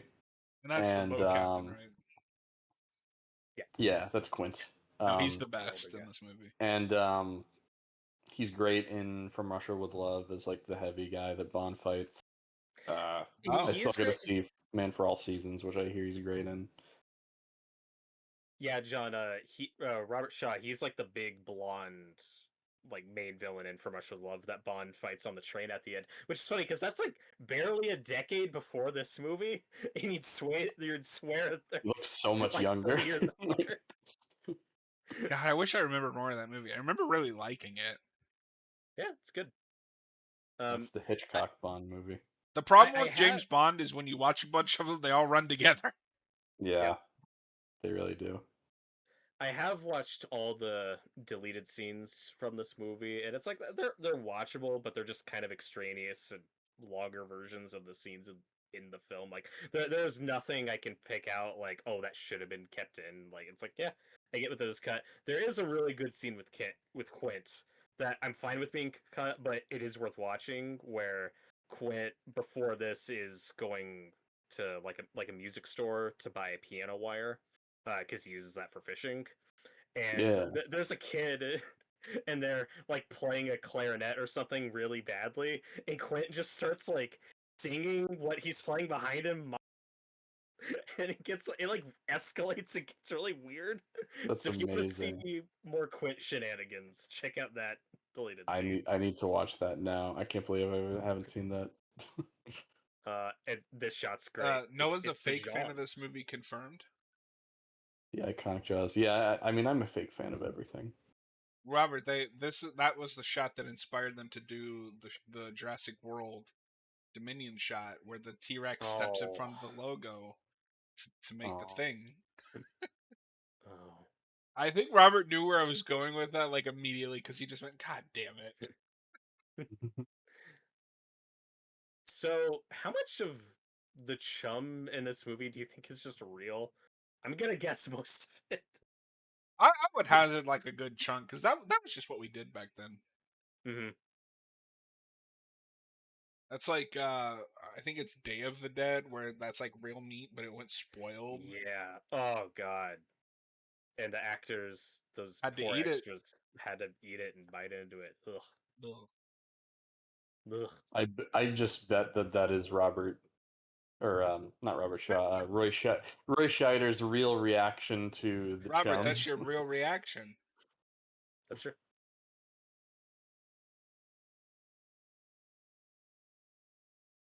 But to rewind for a second, because you're talking about, like there's not a lot of director's cuts. I can't think of a Spielberg movie that has one. When he crushes the paper cup, it's so good. I love doing that. Well, John, I guess the big infamous one would be E.T. And then he stopped doing that after. Oh, you don't know about this? The walkie-talkies. Oh, Yeah. yes. No, sorry. That in my head, that's not a director's cut. That's just like a special edition thing because it's the Sure, same yeah. movie. But That was stupid, but I also thought the reaction to it was equally as stupid. It was he still re-released the theatrical cut though. Yeah. Like so I don't think it's a big deal, but yeah. No, but I mean But like it specifically wasn't like a director's more cut than- or an extended cut. Well, the other big one would be Close Encounters. There's like 3 cuts of that movie. Oh, okay. Oh, that's right. Yeah. So Close Encounters, I've only seen once. It's really good, but I'm like dragging my feet on rewatching it, or it's kind of intimidating because whenever I rewatch it, like I want to do it right. I want to watch all 3 cuts, and like that's a long movie already, so I just never get around to it. It was probably the theatrical cut that I saw the first time. Like I want to give all 3 a shot. Like it is a good movie, but I can't even tell you which version know I've what seen. I remember really liking that Tyler, movie. do you guys know about the Dreyfus and Shaw feud? I think I think they yeah, I think they did hate each other on set, which shocking. makes sense. It works for the characters. I've also heard that Robert Shaw was very drunk when he was making this movie. Oh, I can believe it. Which you can see. It's great. He's still great in it. It is fun that Piranha 3D managed to get Dreyfus for a cameo. Yeah. That's their version of owning up. Yes, this is a Jaws ripoff. And like I said, by default, that's like basically the best Jaws sequel. Yes. Yeah. I love the suspense here. Just the slow build up of him locking himself in. Shit's about to get real. No, it's very good. And then it's immediately ruined by him going, "Hey." He's not paying attention. I also like though that there's not like a forced rivalry between Quint and Brody. Like they do have their moments where they come to blows, but like he still respects Brody as an authority figure. Like, okay, I'm the captain, this is my boat, but you're the chief, and I still like I do like that they get along more than they don't until I also appreciate shit that hits the it's fan. not we're friends. It's no, we have a common Yeah. goal, and once Yeah. this is over, we're They're no, doing you want a to job. read Slasher Fred's comment? In Jaws, the ride during the tram tour at Universal Studios, in the part where the statue of Fisherman goes down, is so very scary. Yeah, it's great. Yeah, I've A never very seen obvious that. stuff. Oh, it's great. Yeah, I've been there many times. Oh, okay. Well, hello, Yeah. Mr. Fancy Pants. Is the Jaws ride still there? The ride is gone. That was in Florida. And I'm really sad I never got to go on it. Like that was a full water ride. But on the tram tour and the LA one in Hollywood, you know, you see like different like movie memorabilia and sets and props and stuff. And they have a little pond area that you drive by, and a big mechanical shark jumps out and like chomps at the tram. Okay. It's really cool. That's cool. And there's a dummy of a scuba diver who like, bubbles up and gets pulled under. It's great. All right, I'd love to go on that. That sounds really cool. John, I'm not a big theme park guy though. Yeah, well, that's a very friendly like 'cause it's not really a ride. It's a tour with ride elements. Yeah. You know, it's not like a roller coaster you're getting strapped into. It's very Yeah, laid for back, sure. casual. John, what I like about this scene with Quint and Hooper's bickering is we write a scene where we let Hooper be wrong. It'd be so easy to let Hooper, like the school educated guy, to always be right and know what he's talking about. Where Hooper's like, it's not the shark, and Quint's like, I think it's the fucking shark, and Quint's right. Like Hooper's very cocky because he's the city guy. Like he has a working class. He's not a fisherman like Quint is. Yeah. He doesn't have. Well, the what they've hands-on actually experience that caught Quint has. is Godzilla. I don't know if you knew that, but Slasher Fred. I don't know if you guys know this, but there was once a Piranha TV remake back in 1995, which had Soleil Moon Fry. I don't know what I don't know who that is. I know we briefly talked about it in our Piranha commentary because none of us knew it existed before we recorded that. Who is Soleil Moon Fry? I will go to Google, but I do know that that was one of Mila Kunis's first movies.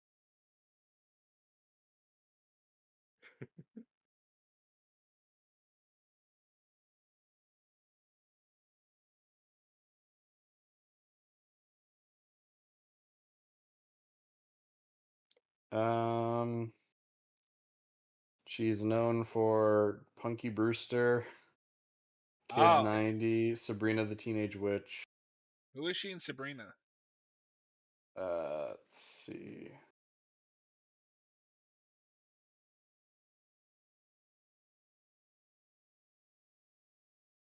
Hooper, full throttle. Aye, aye, sir.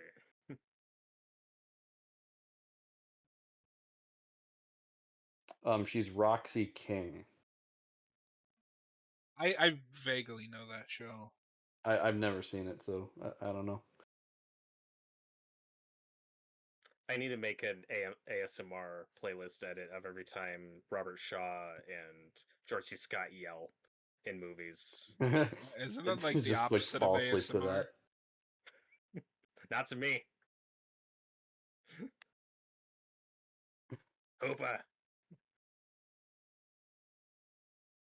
The taxidermy man's gonna have a heart attack when he eyebrow.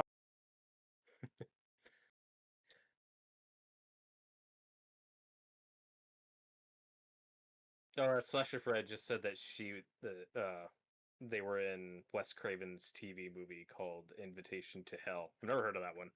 So there's a lot of Wes Craven I still need to see.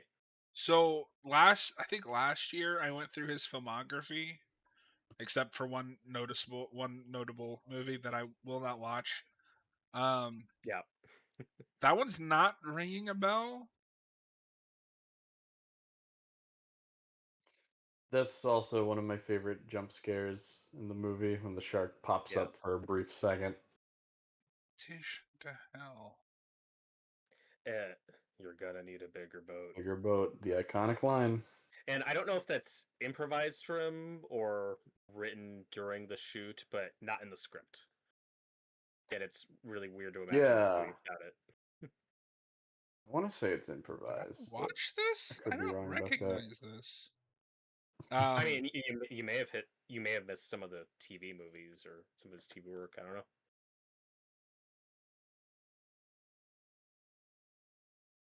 Oh no, I did watch this. It was decent. Okay. Just Wikipedia had a different poster. Oh, gotcha. There's one movie that he directed. I can't remember the name now, but it has the original Buffy, which I want to make you guys watch at one point. It's got one of the greatest kills of all time.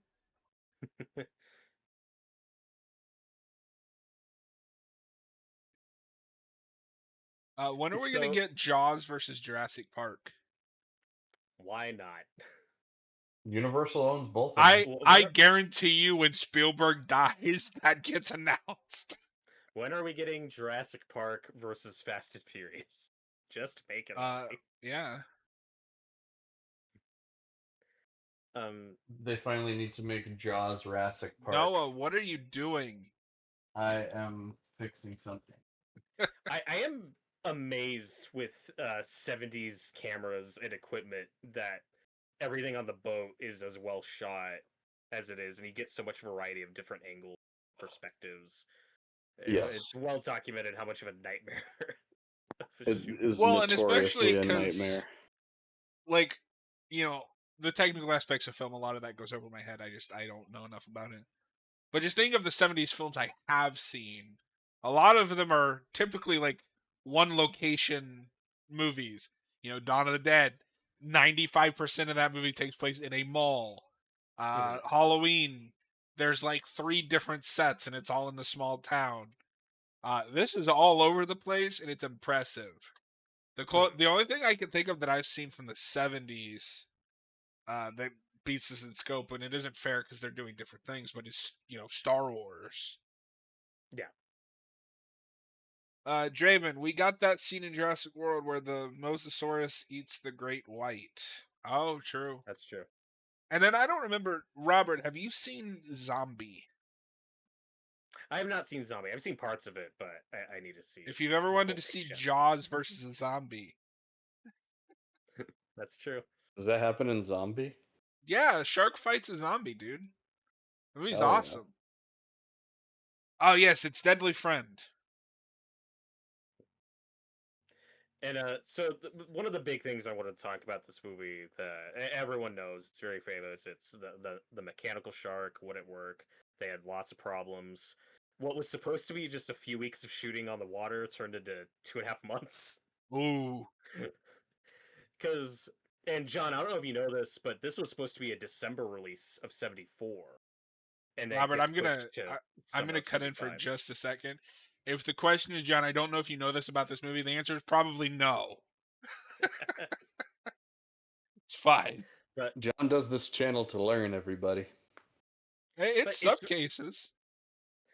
It's just so weird. Like it's set on the 4th of July, and this is gonna be a December movie. Like that's so really weird. Strange. But Well, that that's used to be like, like the big movie month.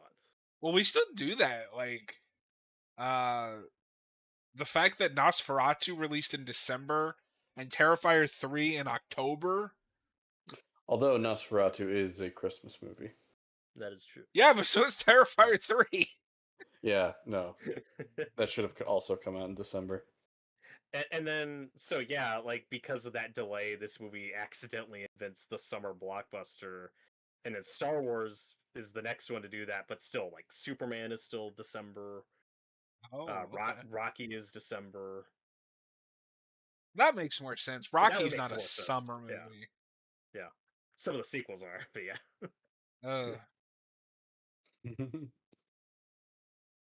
Rocky Balboa's peak. I love it.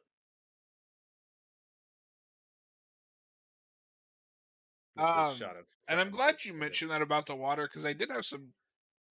I don't know if it's just like my brain is broken, but there are some shots where it looks like they're on like a green screen. Yeah, and it's not like none of it is, but it's just I think it's just the technology and working with natural light. It does give that weird creates that illusion effect. in certain shots. Even this scene, which is the other most iconic scene of the movie, like you assume like, oh, this is probably just on a set and that's like a blue screen. No, I think this is legit on the ocean in that boat. I don't know why you could just build a set, but okay.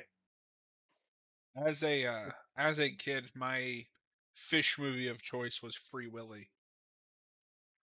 And I don't think I ever saw. Like I've seen parts of it. I could say I watched the trailer for it a billion times because it was on some other VHS tape I had. So I'm I very familiar with have the movie. a very funny story with those. So I had the first one. I watched it a lot. That's my first introduction to like Michael Madsen. Oh, RP. Yeah. Rest in peace. And then I had Free Willy 3. Oh no. But I didn't like it, but I've seen it like 3 or 4 times. But I didn't have Free Willy 2. And to this day, I don't remember what happens in Free Willy 2 because I saw it like once. Free Willy 3, fuck you. You're on your own this time. You have to rescue your ass. Get out of here. Well, what's funny is they made a 4th one like years later. Do you guys know about this? Oh, of No. course they did. I don't know anything about Free Willy. This whole time when you guys were talking about Free Willy, I was like, oh yeah, is it the one that Elijah Wood is in? No. I'm thinking of Flipper. Yeah, I had that movie too. Okay, so for reference, Free Willy 3: The Rescue came out in 1997. Free Willy 4, or Free Willy Escape from Pirates Cove, came out in 2010. I think I remember seeing some TV and was ads direct to DVD. That makes sense. You cannot tell me that is still Willy. He's dead. Tyler has seen the 4th Free Willy. I'm sorry. I'm sorry, Tyler. But that's so, now that I think about it, that was kind of a trend at that point because I think that's when we started doing those direct to TV Home Alone sequels. Yep. Which I had the 4th one and I thought it was terrible.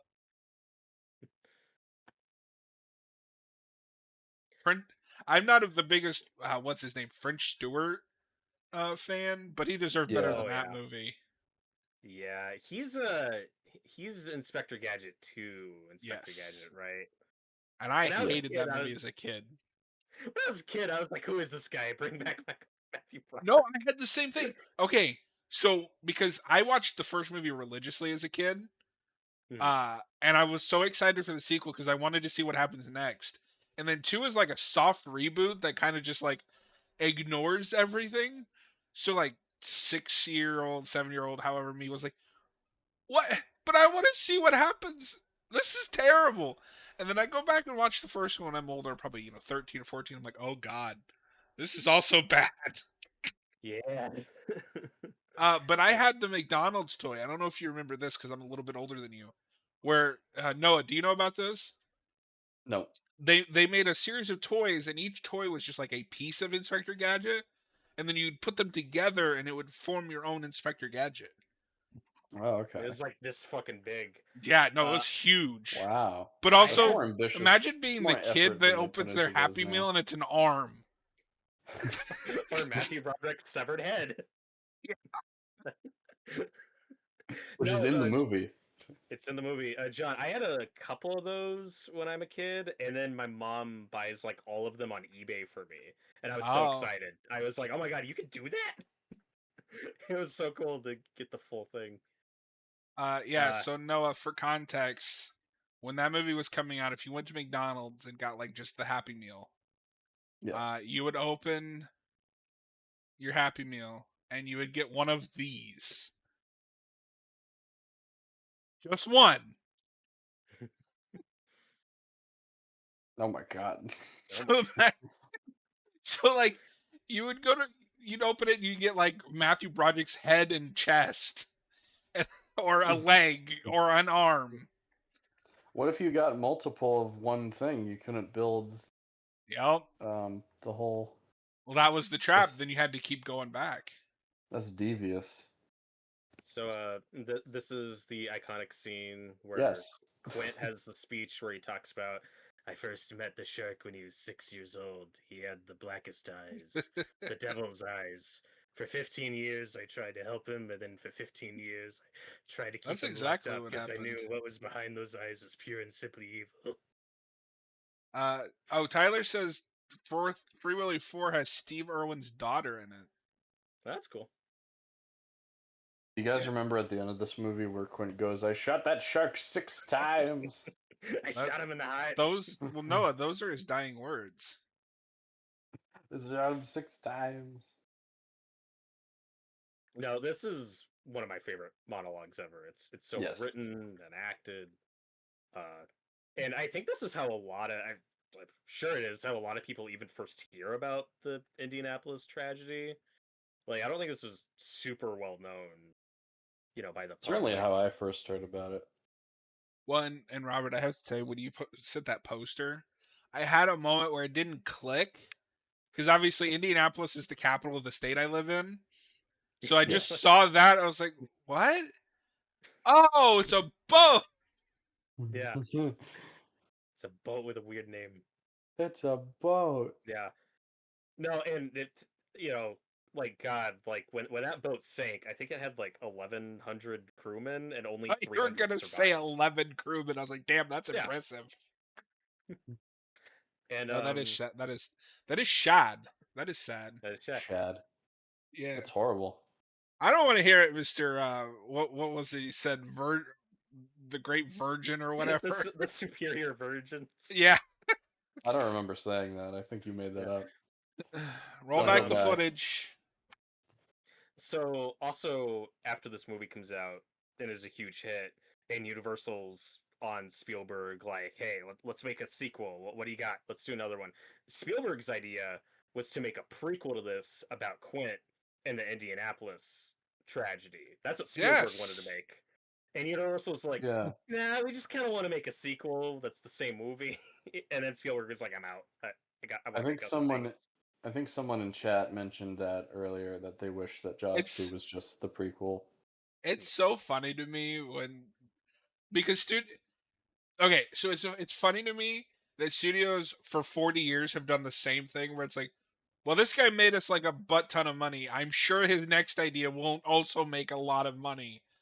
Let's just do that again. And then what's funnier is because now we have movie fans that are more self-aware than ever, because they've watched a YouTube video and they're like, how dare studios act like this? This is a new thing. It's never happened before. Yeah. And the cycle continues. Yeah. So with this scene, most people tend to talk about the monologue. Of course, fantastic. But I love the little button that they choose to end on with all three of them singing this song together. Yeah, it's a good bit of camaraderie. Yeah. I think they need a bigger box. You finally see Quint and Hooper like starting to warm up to each other, like actually starting to get along. And when the shark is like banging on the walls, it's like, how is how does that physically make any sense? It's like Jack Nicholson in The Shining. It's like I don't think that's how Because sharks work. because it's a super shark, Robert. Well, Right, no, right, right. guys, It's a slasher shark. this isn't a monster movie. It's a wildlife documentary. Oh, this is a documentary. Never mind. That's true. No, Robert, this is making me want to play Man of Medan. I haven't heard of that. Oh, that's the those dark picture games from the people who made Until Dawn and The Quarry and. Oh, okay. I haven't heard of that one. Interesting. Yeah. So right after Until Dawn, they wanted to do smaller. It's kind of like an anthology series. And they get like one notable actor per one. That one has Sean Ashmore, funnily enough. Oh, fun. He keeps popping up. The third one, I think it's the third one, has Ashley Tisdale, and it's really funny because she's playing like a soldier,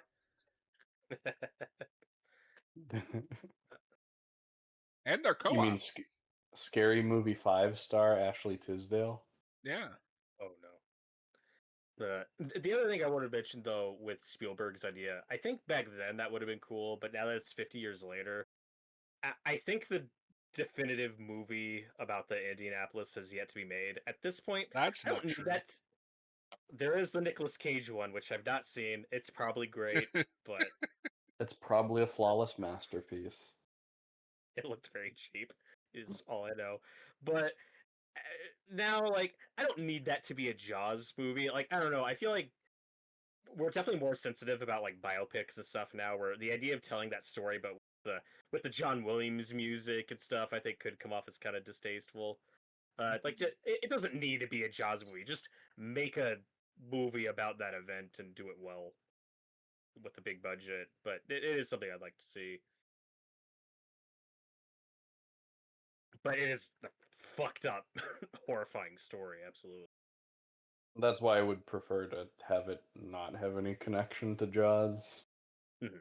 That's just me, though. Draven Schneider was kind of forced to do Jaws 2. He famously tried everything to get out of it to the point of throwing hands with the director. I didn't know about that. That's a dick move. I wasn't there.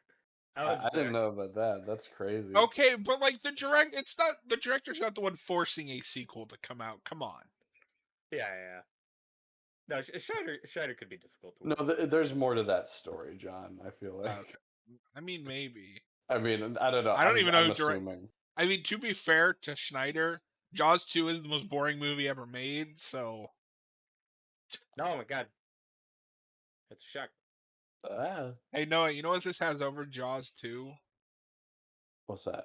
It's not boring. It's not boring. It's very engaging. I love this movie. So back to a comment earlier about like the Back to the Future joke of the shark still looks fake. That's the thing everyone says. And sure, like there are some wonky shots of it where it looks kind of robotic. Call me a purist. I will take this mechanical shark over any CGI shark I've ever seen in. We still can't figure out how to make CGI sharks look real. To be fair, at least in my experience, most shark movies now, especially the ones with the CGI sharks, are made for $1. Yeah. And they look like PS1 games. Mm-hmm. That is not a good indication of what a multi-million-dollar budget CGI shark could look like. Yeah, I mean, Deep Blue Sea was a multi-million-dollar movie, and I haven't seen that. When are we gonna do the Deep Blue Sea commentary? Right. We should. I mean, I'm curious. Like I said, I haven't seen it. I mean, it's schlock. Like it is. But like when I think of CGI sharks, I think of like Asylum crap and. Well, but also like Shark Night was a decent budget. What? Movies. Shark Night 3D. I've never heard of that. Is that just a parody of The Dark Knight but with a shark? Oh, I wish. Shark Night. That sounds amazing. But like you get to Quint's death in this, and it's just so visceral and shocking, and I think it still looks great because you're looking at a real fucking thing. Because even if like my brain is telling me like, oh, that's obviously a mechanical shark, it still looks dangerous. Like it still looks real when it's just chopping down on him. Like, oh god. I don't think the shark looks that bad, and I think it's because we see it so little. I don't get the chance to Oh, like I forgot about study the it. Meg. How's the shark in that? That's different because it is a kaiju shark, but I just, it still That's not looks. I trying to guess be I necessarily shouldn't have realistic. said anything. I do kind of make it a point to avoid shark movies for the very reason that I mentioned. They typically Exactly. all suck. And this is something that many people. This is a point that many people have made. It's like tiring to talk about, but I'll echo it.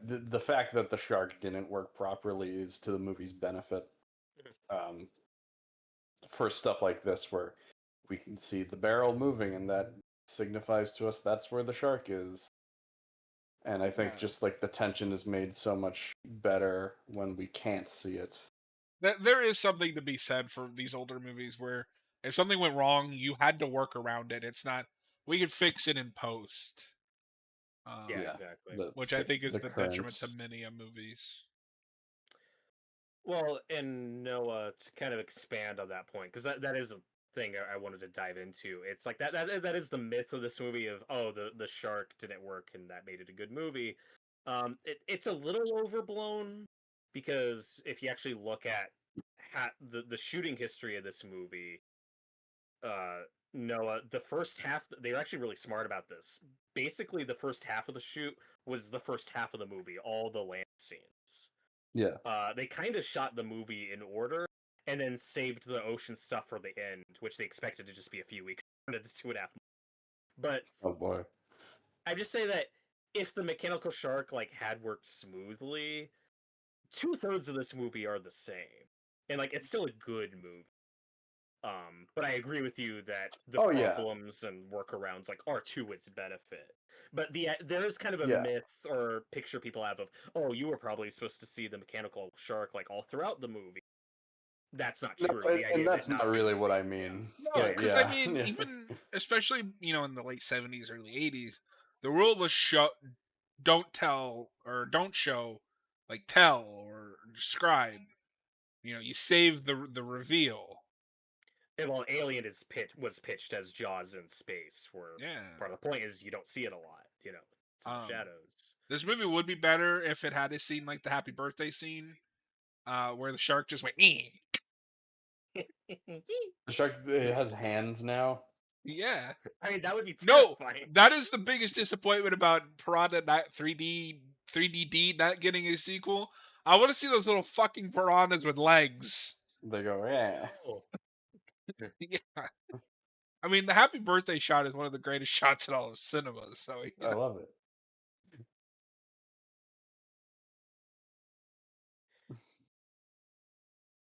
And then, Yeah, oh no, the shark's pulling them. yeah.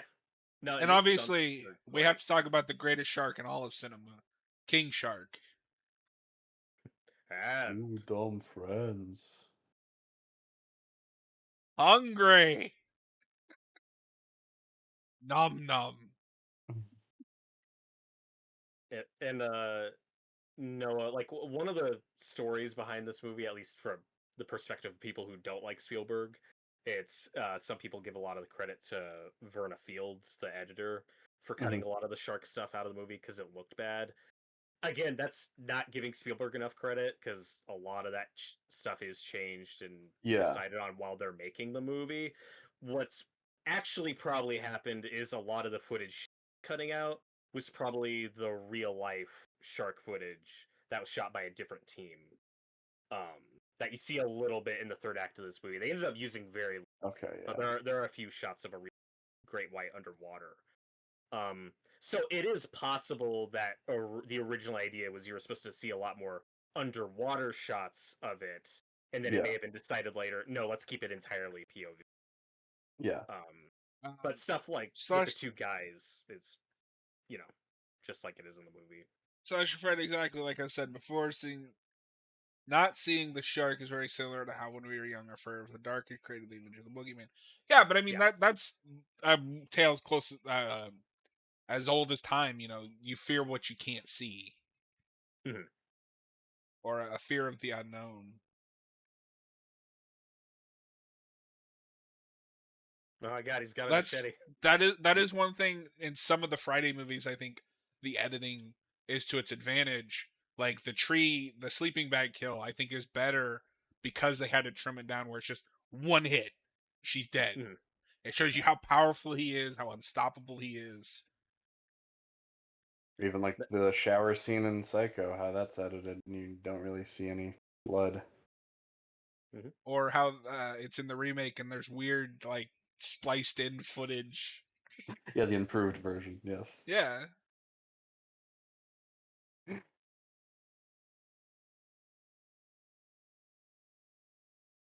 And then again, Noah, where you're right that I think it is the troubled production was to the movie's benefit. It's this last third is definitely what changes the most from the script to while they're making it. Like Yes. there's so many little bits, like we talked over it earlier, like Hooper, not Hooper, Quint strapping himself in, like the fishing line and like the suspense, like that's figured out on the day. Like, well, the shark isn't working, let's do something to shoot. So a Yeah. lot of like the suspense and little bits, like when Hooper gets stuck on the rope, like that all comes while making it. And there are also many days of footage that's just was wasted and not used because this was Yeah. over budget. Yeah, so that's a little unfair where people blame Spielberg, or not blame Spielberg, but kind of use, like he was there on the day changing. Yeah, like Figuring this out. he's still in charge of the production the whole way through. Well, John, the funniest like mishap, like I think this was the first big problem they ran into. It's I think it was like the first day shooting on the ocean with the mechanical shark. They put the shark in the water and then it just fucking sinks to the bottom because they had tested it in like swimming pools and tanks and stuff. Yeah, They didn't account for the salt water, yeah. so all the salt gets stuck to it and then just makes it sink. Like, well, They Well, I didn't sink know. shit. now? That was like the first big problem they ran into. Tyler, so I didn't realize this, but the book comes out in early 1974, so Yep. Spielberg must have been on this Yeah. straight away. I mean, we do that now. Studio. Like the author of the Hunger Games puts out a book, and the movie is announced like immediately. Yeah. Well, and Is again, this Spielberg's first major movie? I'd say it's his first major picture. He made 2 movies before this, I think. Yeah, obviously much lower budget. But I think this He, is like his first he big did studio.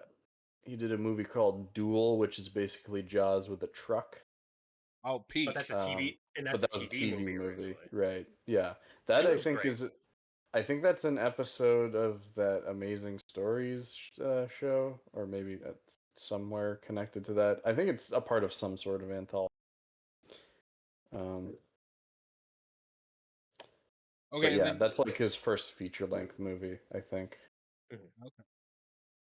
And I think Sugarland Express is before this, which I still need to see. Oh, yeah, I didn't like Sugarland Express. Seen it. And has he? Because I don't know a lot of Spielberg's filmography. I just know like the big ones. Has he ever made just like a straight up horror film? I Don't think think so. I think Jurassic Park is the closest he gets to like this type of movie in terms of tone. Well, and War of the Worlds. War of the Worlds he tries to be Yeah, Oh, of scary course, of of Worlds, course. yeah, yeah. But this War of the Worlds and Jurassic Park, I'd say, are more horror adjacent. What a trilogy! Jaws, Jurassic Park, and War of the Worlds. Yeah. Well, no, because I feel like he hit a slump into like mid 2000s. Because he did Minority Report, 2010s didn't he? especially. He 2010. did a Minority Report, which I still I need to see. remember liking that, but it's been forever. It's good. I heard it's a good one. Yeah, it's good. Cool idea. I think they tried to turn that into a show. That one's Oh, and yes, of course, he was involved to some degree with Poltergeist. Did he Yeah, ghost direct it? Did he not? Who knows? I think Who he just cares? This is one of my favorite character bits with Quint, where earlier he says after the Indianapolis incident that he'd never wear a life jacket again or a life preserver again, and then he gives a couple to Hooper and Brody, but he doesn't wear one himself. Yeah. Just a nice little character. Like he'd rather. Although it doesn't work out for him, but I get where he's coming from. Slasher He Fred does go says down with the ship. the War of the Worlds has a cameo at the end from the actors who were in the 53 original. That's I don't true. think I've actually seen War of the Worlds. I've seen the Scary Movie 4 parody, but the 50s one's great. It's classic, and I don't hate the Spielberg one as much as everyone else does, but I need to rewatch it. Seen it a long time, but I liked it when I was a kid. I don't think even everybody hates that movie. I think a few I think it's people Noah do. specifically. What? I said I think it's Noah specifically that hates it. I haven't Just seen Noah. it. I still need to watch it. I still need to watch the 50s one too. Yeah, I don't think I've seen any of them. The best adaptation of War of the Worlds, though, is the radio show. That's great. Tyler says, I would never be getting in that cage. Hooper is one of the bravest men. That is men true. Men are brave. I am curious how Hooper's personality compares to Hooper in the book, because, like I said, in the book he sleeps with Brody's wife, and there's all this other shit that's just not in the movie. So with that, and if he has the same personality he does in this movie, he's an immediately more unlikable character. Yeah. But I also know he's in the movie rewritten to fit Richard Dreyfuss more. Okay. I've heard he's the character changed the most from the script to screen. Did the author Did the author ever talk about this movie? Peter Benchley, he's credited as one of the screenwriters. Oh. I don't know how much of his draft is actually intact, but his name's still on it, and he has a cameo earlier. So I'm assuming he approved. Yeah. The only thing he didn't approve of, since we're on this topic, is the ending with the shark blowing up. That's not in the book. And he didn't like that change because it's not realistic. And they're like, come on, man. That's the part that was like too far for him. Well, I get it. That is the most like movie moment of this movie, but it's so cathartic. Like it's after a the monster whole thing. Shark. It's not a real. What did they do with it in the book? It's basically the same thing where the shark is like swimming toward Brody, but instead of fighting back, Brody just accepts his fate because he's the only one left and thinks he's gonna die. And then the shark just stops and like turns over and dies just from all its wounds. And, like, yes, that's more realistic. That's a satisfying climax for a movie. I'm fine with the explosion. Yeah. Yeah. Fuck off. Fuck off, dude. Like if it was just the author, if it was just the author saying, "Oh, that's not how I did it. I prefer how I did it," I could respect that.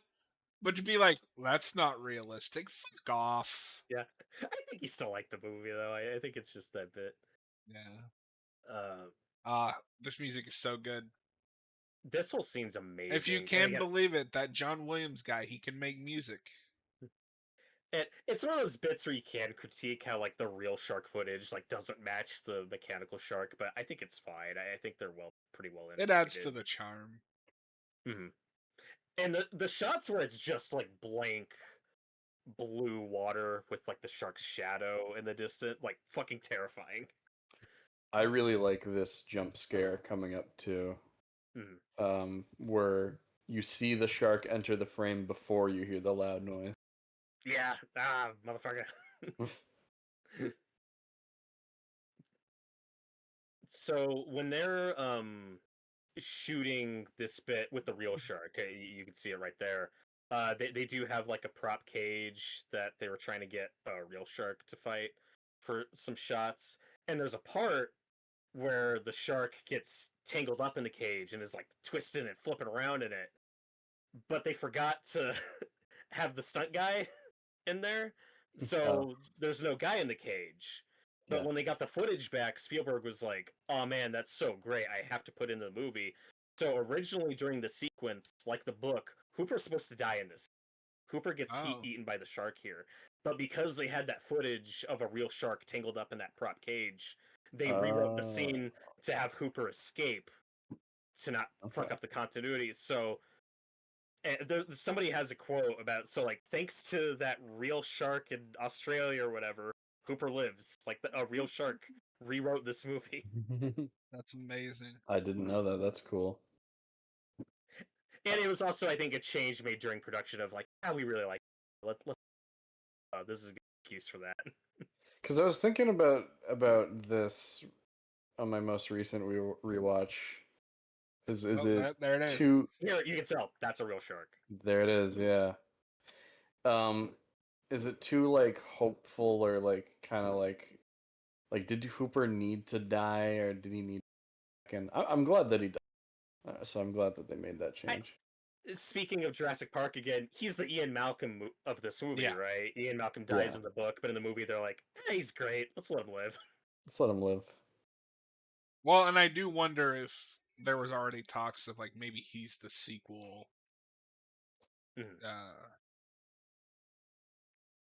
I think they did ask Richard Dreyfuss to come back, and he said no. They couldn't get him. So like Roy Scheider. Yeah, drag Schneider back, folks. The dad from Smallville? Yeah. Well, you know, he's got a little off the deep end, but it's fine.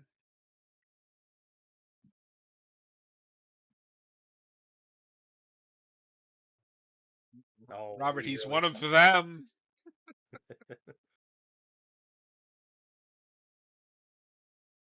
No, when I was a kid, first watched this movie, when Quentin dies, like, that was the most violent thing. Oh my god. That stuck with me when I first watched it. What I like about this is it kind of forces that confrontation. Like, now you're out of time. Yeah. I get it, because as we all know, a real shark would just jump out of the water and land on a boat like that. Yep. Yeah, this is very realistic. Like I said, it's bits like this where, like, yeah, I can tell it's a mechanical shark. It's also real. Like, it looks dangerous. It's tangible. Yeah. It doesn't look like a cartoon creature. No, this is surprisingly brutal for a 70s movie. Mm-hmm. A 70s PG movie, yeah. And the fake blood looks good. So you get back to the scenes like this, and I'm like, this is why I consider this a horror movie. Right. No, I mean, this is... It's a monster movie. Yeah.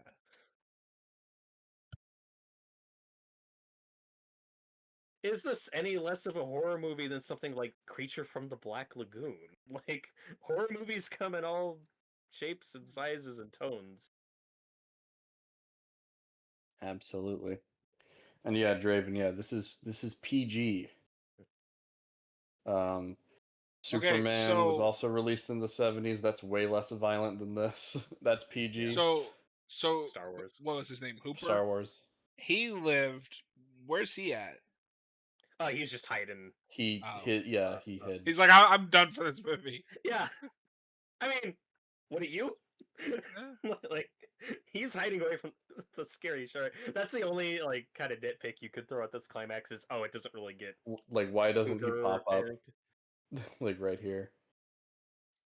But it's fine. It's a good hero moment for Brody. And I really love stories like this of, like, that adversity, like, those everyman stories who go through, like, this crazy adventure. Like, this guy was just a cop, and now a chief of this little town, and now he's fighting a fucking shark. And it's really cool, and it's earned. Tyler says, yeah, this movie does make me more anxious to go in the ocean. Well, yeah, because I don't know if you know this, but there are sharks the size of boats out there. And they leap onto boats. And, oh, there go the fireworks. I don't know if you guys can hear it on my end. I heard a little bit. It's all good. Happy 4th, everybody. Happy 4th, everyone. We should have done Return of the Living Dead, but it's fine. We'll do it next year. And we were talking about the book earlier and the writer being involved. Even on the poster, the tagline was the terrifying motion picture from the terrifying #1 bestseller. Like obviously everyone knows this is based on a book, but it is that rare movie that completely eclipses. You always hear, oh, the book's always better than the movie. Never hear that with Jaws. There's a few movies And you don't hear that I don't know if about this is too. a hot take. I don't necessarily think that's true when it Hell comes yeah. to Jurassic Park. I think they're very different. Jurassic Mhm. Park is a great book. You have to be, I love that. You have to like a specific type of writing because it is very dry and scientific. Jurassic Park, Mhm. the movie, is just anybody can pick that up and watch it. Yeah, absolutely. Such a cathartic moment. Oh, Smiley, Tyler son of a says the bitch. movie's over for him. Oh, goodbye, Tyler. Okay. I said this to Noah, Cuts but to credits right at the shot where the shark blows up. Directed by Steven Spielberg. I sent this to Noah, but Iceland Kills did a song for this movie or based on this movie.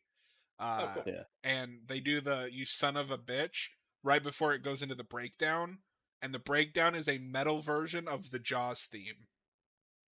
It's Fuck yeah. awesome. Hell yeah. And, but also with books, There he I is. guess he's back. He's back, everybody.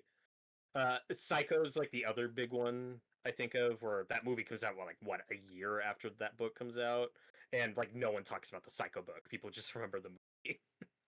Rosemary's Baby. Oh, it's true. Draven G, remember in Jaws 4 where they say the fear of the shark killed Brody? Fuck that movie. No, that's No, that canonically makes what sense. happened. Yeah. Tyler, Jurassic Park is a great book, one of my all-time favorites. I'm not leaving. We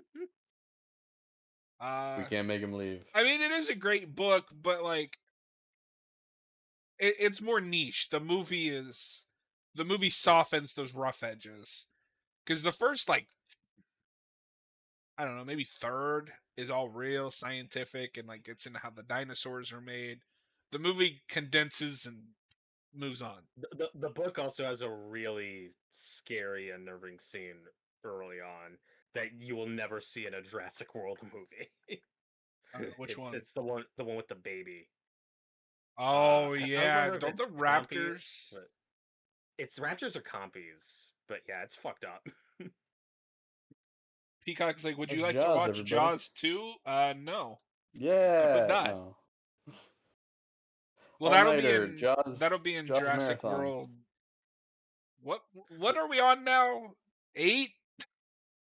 7. No. Wait, what are we talking about? No, because so if you count as a franchise, the new one would Jurassic be Park. 7. So Yeah. the next movie would be 8. Gotcha. God, can you believe we're on the friggin' 8th one? I Stop remember it. a long ass period of time where there were just 3 movies, And they were all pretty good. and I was waiting and waiting for a 4th one, and that turned into a real monkey's paw situation. So what you're saying is that's all your fault. Yes. Robert killed the Jurassic Park franchise. That's Jeffrey Jaws. It's a Voorhees. masterpiece. It love is it. pretty good.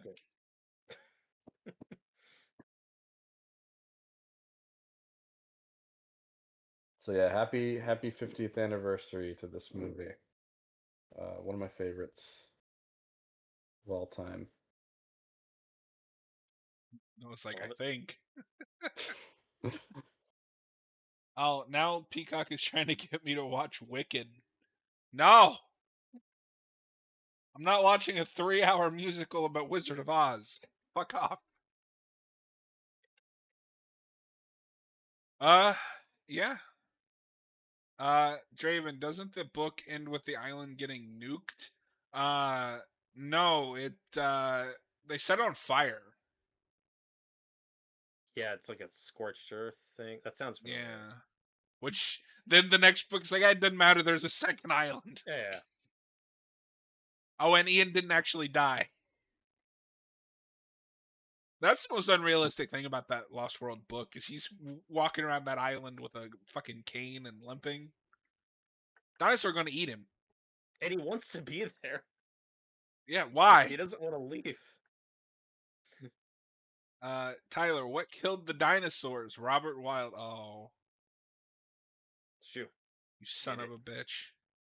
The head, the tail, the whole damn thing. The women and the children, too. No, I hate them.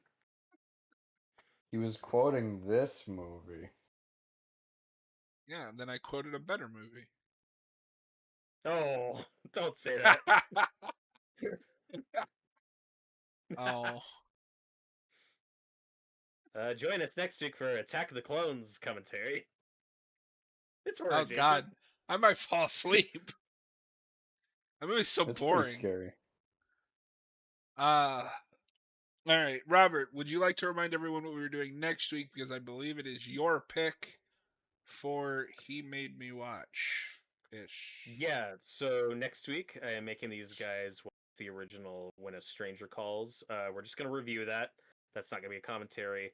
And then after the review, we're going to do a commentary on the first Jurassic Park. So why not? We're in the mood for it. So both of those will be Even next though we're week. late. Because Robert was like, I can't do a second movie tonight. Yep. Yeah. I also can't, so it would have been just you alone. No, I would have made you stay. It's fine.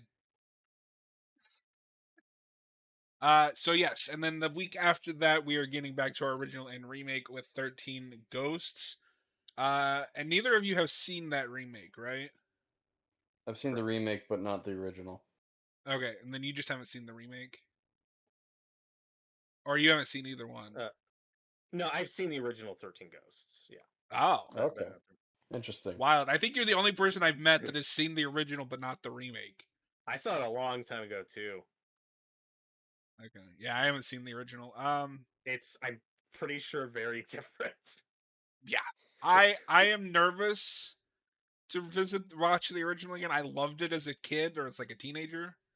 But the last time I watched it, I was like, oh, this is kind of irritating. So we'll see. Matthew Lillard's great in it though. He always is. I've heard he's great. I've heard he's the highlight. Okay, and the next Friday it'll be Noah's pick. So Noah, you will need it'll be your turn to pick something when we're done with the review. So you will need to pick a thing. Yep. And Noah's like, what? Oh. No, I have a few choices in mind. I'm not going to reveal them. No, I'm not asking you to. And then Robert, I've been just curious. Is that just a regular Blu-ray behind you? Yeah, that's Of just a regular Jaws? Blu-ray. Okay, is the spine a different color or is it just a light? Because it looks green. Okay, yeah, no, it was just the light. For some reason, the blue didn't look blue. It's The funny. blue is just blue. It's nice when you get a Blu-ray that's just the poster. We didn't fuck with it.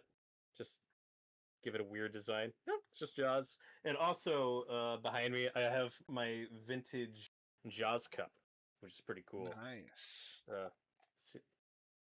Yeah, 1975. I like it. Oh. I don't know if you guys have seen vintage.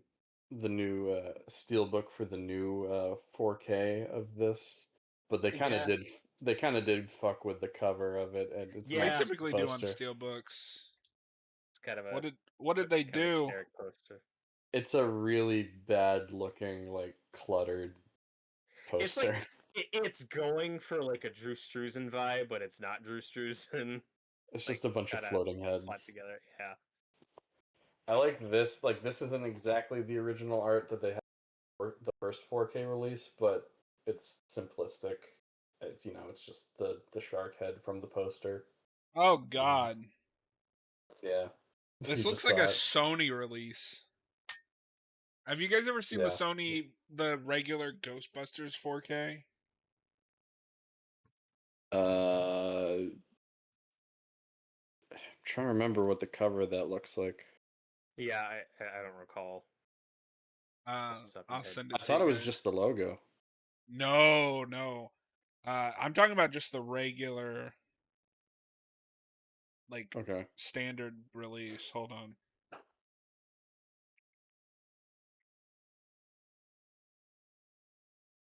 Naturally, they make it the hardest thing in the world to find. Yeah, because the Blu-ray that I have just has, like, the Ghostbusters logo with blue sludge in the background. Yeah. Oh well, I have the weird Ghostbusters 1 and 2 pack Oh yeah, where the ghost is I can't even do it. it's There it it does look is. great. That's what they did to Oh yes, I've seen that. Yeah. There That's it that's is. weird. I lucked out. Oh, Yeah, that's what they did. that's unfortunate. Oh wait, what the fuck? What? No, we didn't even let Ernie Hudson. Those What the fuck? bastards. Yeah. Well, to be fair, I don't think he's on the original poster either. No, but this is a different. I think this is a different image, but I don't know. yeah, Yeah, the three of them standing together. Because this might there's be one from poster that. that Yeah. is just that, but Ernie Hudson's not in it. I got lucky, Robert. I showed this off in the video that I did a while back, but I got that like ultimate release or whatever. For Ghostbusters, it came with 1, 2, and Afterlife. And then Oh, I yeah. don't know if you remember this. Paul Feig threw a bitch fit because they called it like the Ultimate Collection or whatever, but 2016 wasn't in it, so they threw a digital copy in there. So I own Ghostbusters 2016 on digital, even though that movie sucks. And it's not canon with the other movies. Like it Yeah. makes sense to not be included. Tyler says he has the 40th anniversary one, has a different poster, and they try to make it more look realistic. I'm assuming he's talking about Jaws. But Yeah. yes, as always, we appreciate everyone being here. Check out the Patreon in our link below. I did forget to add the middle tier, so there will be a middle tier added. With that, I'll let you request commentaries, reviews, video games for me and Robert to play as soon as he decides to come back and stop leaving me hanging. No, I'm just kidding. I'll be And back. then YouTube memberships will work the same. you don't really set as much pricing with that. YouTube kind of automates all that, but and we have a Patreon and YouTube member exclusive Discord as well. Me, Robert, and Noah are in there. And I don't know if you guys had this when I went to join the voice chat because I just used the same image because why change it? I got confused for a second on which one was which. But yeah, thanks for hanging out, everybody.